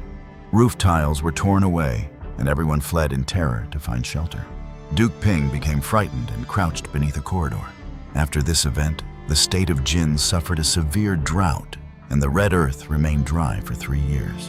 We may understand this as a moral story written through the language of ancient omens. The central issue is not whether a musical composition physically created a drought. The story says that the ruler received repeated warnings, yet still placed personal pleasure above virtue, righteousness, and responsibility toward the nation. He knew that the music symbolized decline. He still wanted to hear it. He was told that he lacked the virtue necessary to receive the stronger sound. He still forced the musician to continue. The storm outside merely reflected the chaos that had already formed within the ruler's heart. Immediately after the story, the records of the Grand Historian explains that the wise kings of ancient times used music to govern the nation rather than entertain themselves. Proper sound helped transform the bloodstream, circulate the spirit, and keep the heart upright. The text also connects the 5 tones with the 5 major organs and describes the moral character each tone could awaken. Pure music and the music of an age of chaos. According to ancient thought, pure music on a small scale can refine emotion, nourish purpose, help people cultivate character, and encourage a more disciplined life. On a larger scale, it participates in educating the population, preserving relationships among people, and creating a stable society. When rulers preserve virtue, proper ritual, and music receive respect, people feel shame before wrongdoing. Families maintain order. The strong understand that power carries responsibility. Ancient writers describe the result through images of national peace, social stability, and abundant harvests. In contrast, the music of a chaotic age was often described as sentimental, indulgent, and sexually stimulating. It scattered the emotions, weakened the will, and caused people to live according to temporary instinct. Within this critical framework, certain branches of modern rock become examples of loud, chaotic, and decadent music. Distorted guitars pounding drums, and lyrics glorifying drugs. Sex, despair, and rebellion can recreate an environment in which listeners are encouraged to abandon self-control. Of course, rock is an extremely broad category. Many artists have written about family opposition to war courage and the desire to live. An instrument or drum beat does not carry morality or sin by itself. The problem appears when the entire experience is constructed to nourish the lowest part of human nature. Certain periods within rock history were genuinely tied to drugs. Chaotic sexual relationships, self-destructive behavior, and deaths at a young age. This does not allow us to conclude that every rock musician is addicted or morally corrupt. But it shows that an environment continually celebrating the idea of living fast and dying young can lead human beings toward very real consequences. Music tells listeners a story about how life should be lived. When that story repeatedly says that self-control is weakness, family is bondage, drugs are a path toward awakening, and self-destruction is freedom, listeners must remain alert enough to recognize where they are being led. What kind of music should we listen to? Among the millions of songs now available, how should we choose? One answer often mentioned within discussions of sound energy comes from the experiments of Masaru Emoto. Emoto became famous for photographing water crystals after exposing water to different words, thoughts, images, or kinds of music. Within his books and presentations, water exposed to classical music, expressions of gratitude or prayer, was said to produce beautiful, balanced, hexagonal crystals. Water exposed to words of hatred or chaotic sound was said to produce distorted shapes. The images caused a sensation because they were extremely visual. On one side stood a perfect snowflake-like crystal shining like a diamond. On the other appeared a broken, disordered mass of ice. Within popular accounts of Emoto's research, the conclusion was presented forcefully. The structure of water changes according to what it hears and receives. However, in order for this case file to remain honest, we must clearly recognize the limitations of the experiment. Emoto did not prove that water molecules permanently arrange themselves into morally different structures because of a song. The form of ice crystals depends heavily upon temperature freezing speed, impurities, the position from which a sample is taken, and the process used by the photographer to select crystals for publication. One exploratory double-blind experiment reported a small difference in the way evaluators rated the beauty of the crystals. But that study only examined aesthetic ratings of images. It did not prove a molecular mechanism. It did not show that music restructures human cells, and it still requires independent repetition using stricter procedures. The images of Masaru Emoto should therefore be used as a thought-provoking symbol, rather than final scientific proof. That symbol still carries an important message. The environment we encounter every day can deeply influence our internal state. Sound does not need to literally rewrite water molecules in order to affect us. It can already change breathing heart rate, stress levels, memory, emotion, and the way we view the people around us. What percentage of the human body is water? A statement commonly heard within presentations concerning Masaru Emoto says, more than 70% of the human body is water. This figure is more accurate for newborn infants and certain individual tissues. Within an adult, water commonly represents approximately 50 to 60% of body weight, depending upon age, sex, body fat, and muscle mass. Young children possess a higher percentage of water and may approach 70%. Whether the number is 60 or 70% water, still makes up a very large portion of the human body. But from this fact alone, we cannot conclude that every song directly arranges water molecules within cells into beautiful or ugly snowflakes.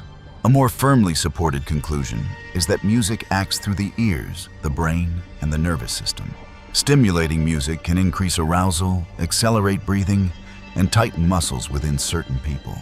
A slow, familiar, and emotionally safe melody may help breathing become more regular, reduce anxiety, and create a relaxation response. The effect also depends upon the individual. A classical composition that brings peace to one person may make another person sad because it is connected to a painful memory. A powerful song may agitate someone who is already angry while helping another person release emotion and complete a rehabilitation exercise. The important point, therefore, does not lie within one genre label. Observe the state that the music leaves behind within you. After listening, are you clearer or more easily angered? Do you desire to treat your family well or only push everyone away? Do you feel more responsible toward life, or do you want to escape into stronger stimulation? The answer helps distinguish music that nourishes you from music that gradually takes away your ability to govern yourself. The power of music within ancient cathedrals. The history of many great cathedrals is inseparable from solemn forms of music. When entering an ancient church, you can feel the difference before the choir begins to sing. The high vaulted ceiling carries the sound upward. The stone walls return every note. A single voice can continue resonating throughout the nave, then return as though many voices were answering. Architecture and music together create a space of resonance. The singer does not need to shout. The sanctuary itself amplifies. The sound extends its reverberation and causes every line of the hymn to surround the listener from many directions. The slow rhythm of traditional hymns also creates space for human beings to breathe. Those present sing together, listen to the people beside them, and keep their voices within the whole. The individual ego gradually withdraws to make room for a shared sound. It is an experience that is physical, psychological, and spiritual. Some research into religious chanting suggests that repeating meaningful phrases in a stable rhythm can alter neurological and physiological activity, supporting concentration relaxation or a reduction in the stress response. Alpha wave activity is commonly associated with a state of relaxed wakefulness. However, we cannot say that every hymn in every cathedral certainly brings every brain into exactly the same alpha state. The effect depends upon the listener faith-breathing volume, memory, and environment. Even so, the experience reported by believers across many centuries is easy to understand. A person enters a cathedral with a chaotic mind. That person sits within the quiet space. The organ or choir begins to sound. Breathing slows. Crowded thoughts become less noisy. The person receives an opportunity to turn attention away from personal problems and remember God. The music here is not designed to stimulate lust or violence. It is written to open the human heart before greatness and awaken repentance, gratitude, hope, and reverence. Within the language of Codex, those hymns resemble therapeutic compositions that wash away some of the traces left within the mind by a chaotic lifestyle. They restore the ability to perceive beauty. They remind human beings to show mercy. They help people reclaim the self-control that the false Christ system always seeks to weaken. A person who still knows how to remain silent before God, examine the self, and distinguish the noble from the base, is more difficult to manipulate than someone who lives only according to immediate stimulation. Choosing pure sources of inspiration, you possess a very great power, the power to decide what enters your ears each day. That power may appear small, but consider how many times one song can be heard. A chorus repeated while traveling to work, exercising, cooking, and preparing to sleep can become a sentence appearing within the mind without any deliberate effort to remember it. The first transformation, therefore, begins by cleaning the sound environment.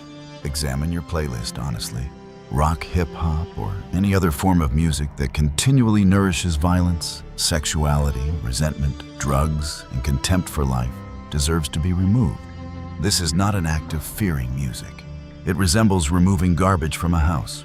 You do not need to keep something poisonous inside your room, merely to prove that you are strong enough to resist it.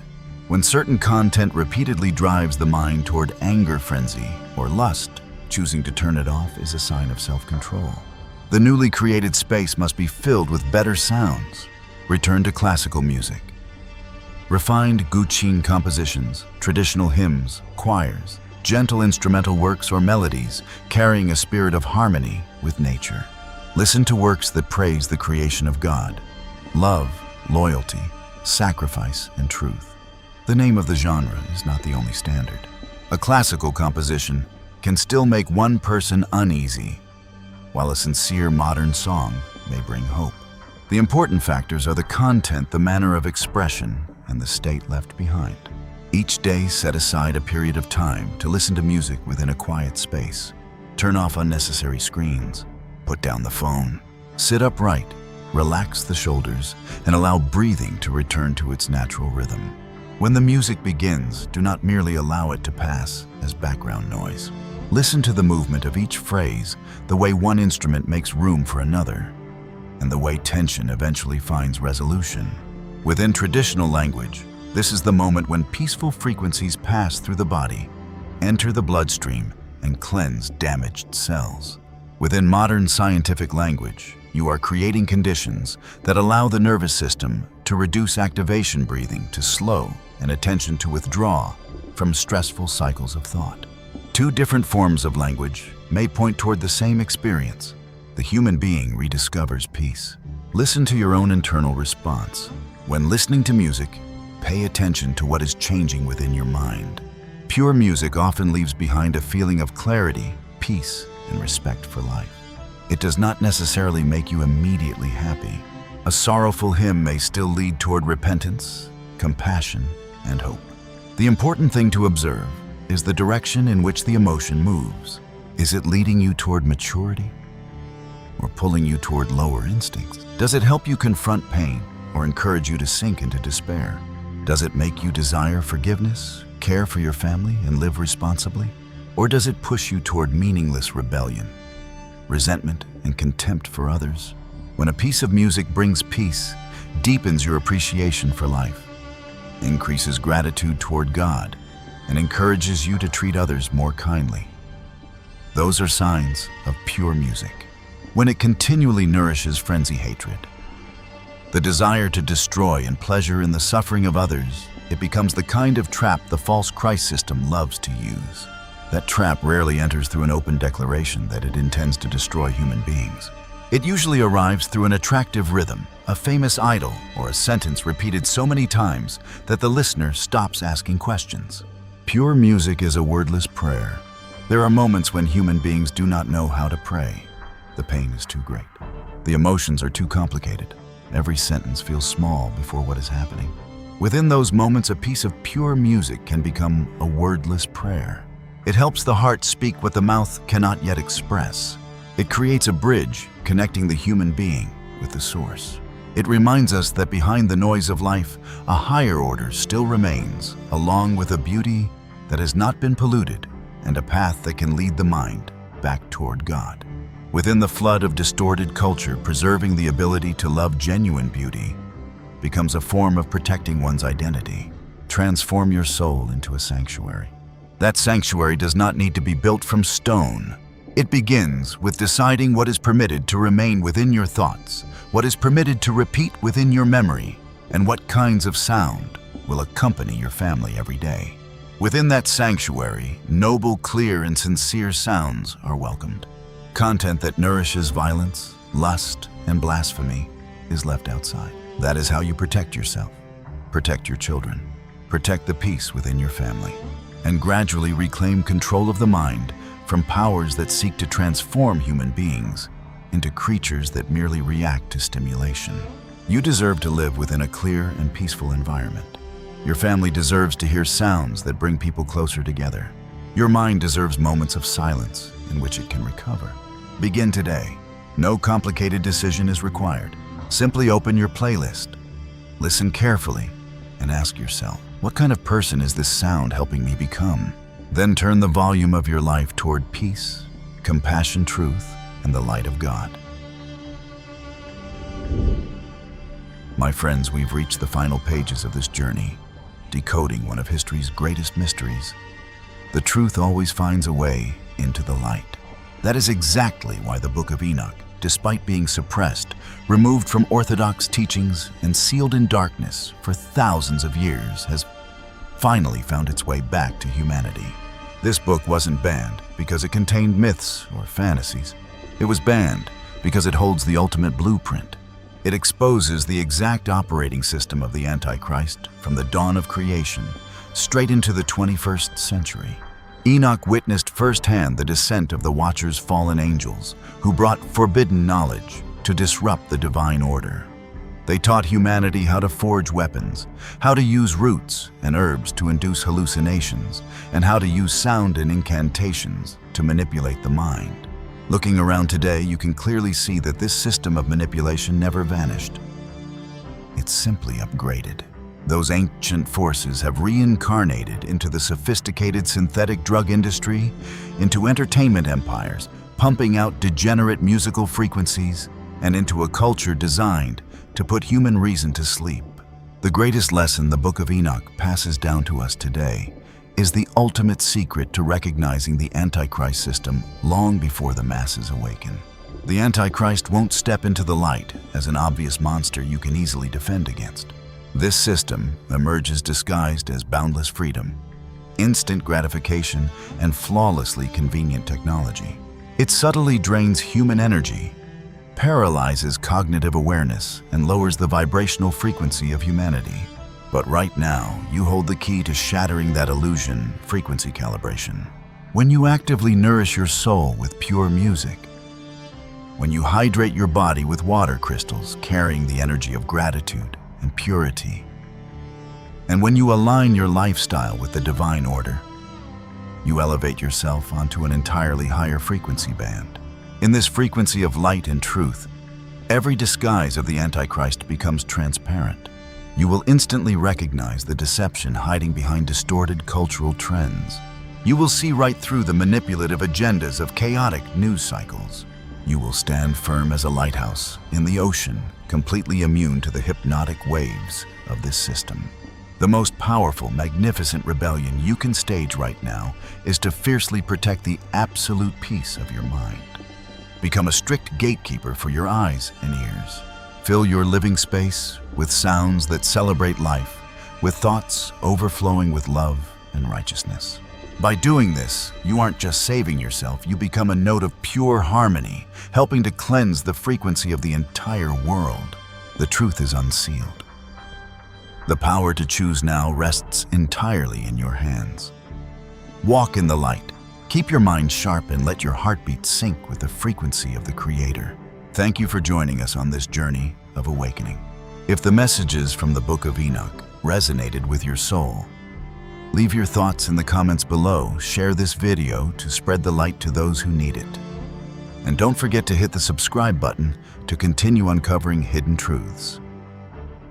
This is SleepCodex, where we decode the mysterious seeds of the universe and awaken the primal wisdom within you. Wishing you a day filled with profound peace, healing frequencies, and delightful truth. Until our next journey together. Sleep well.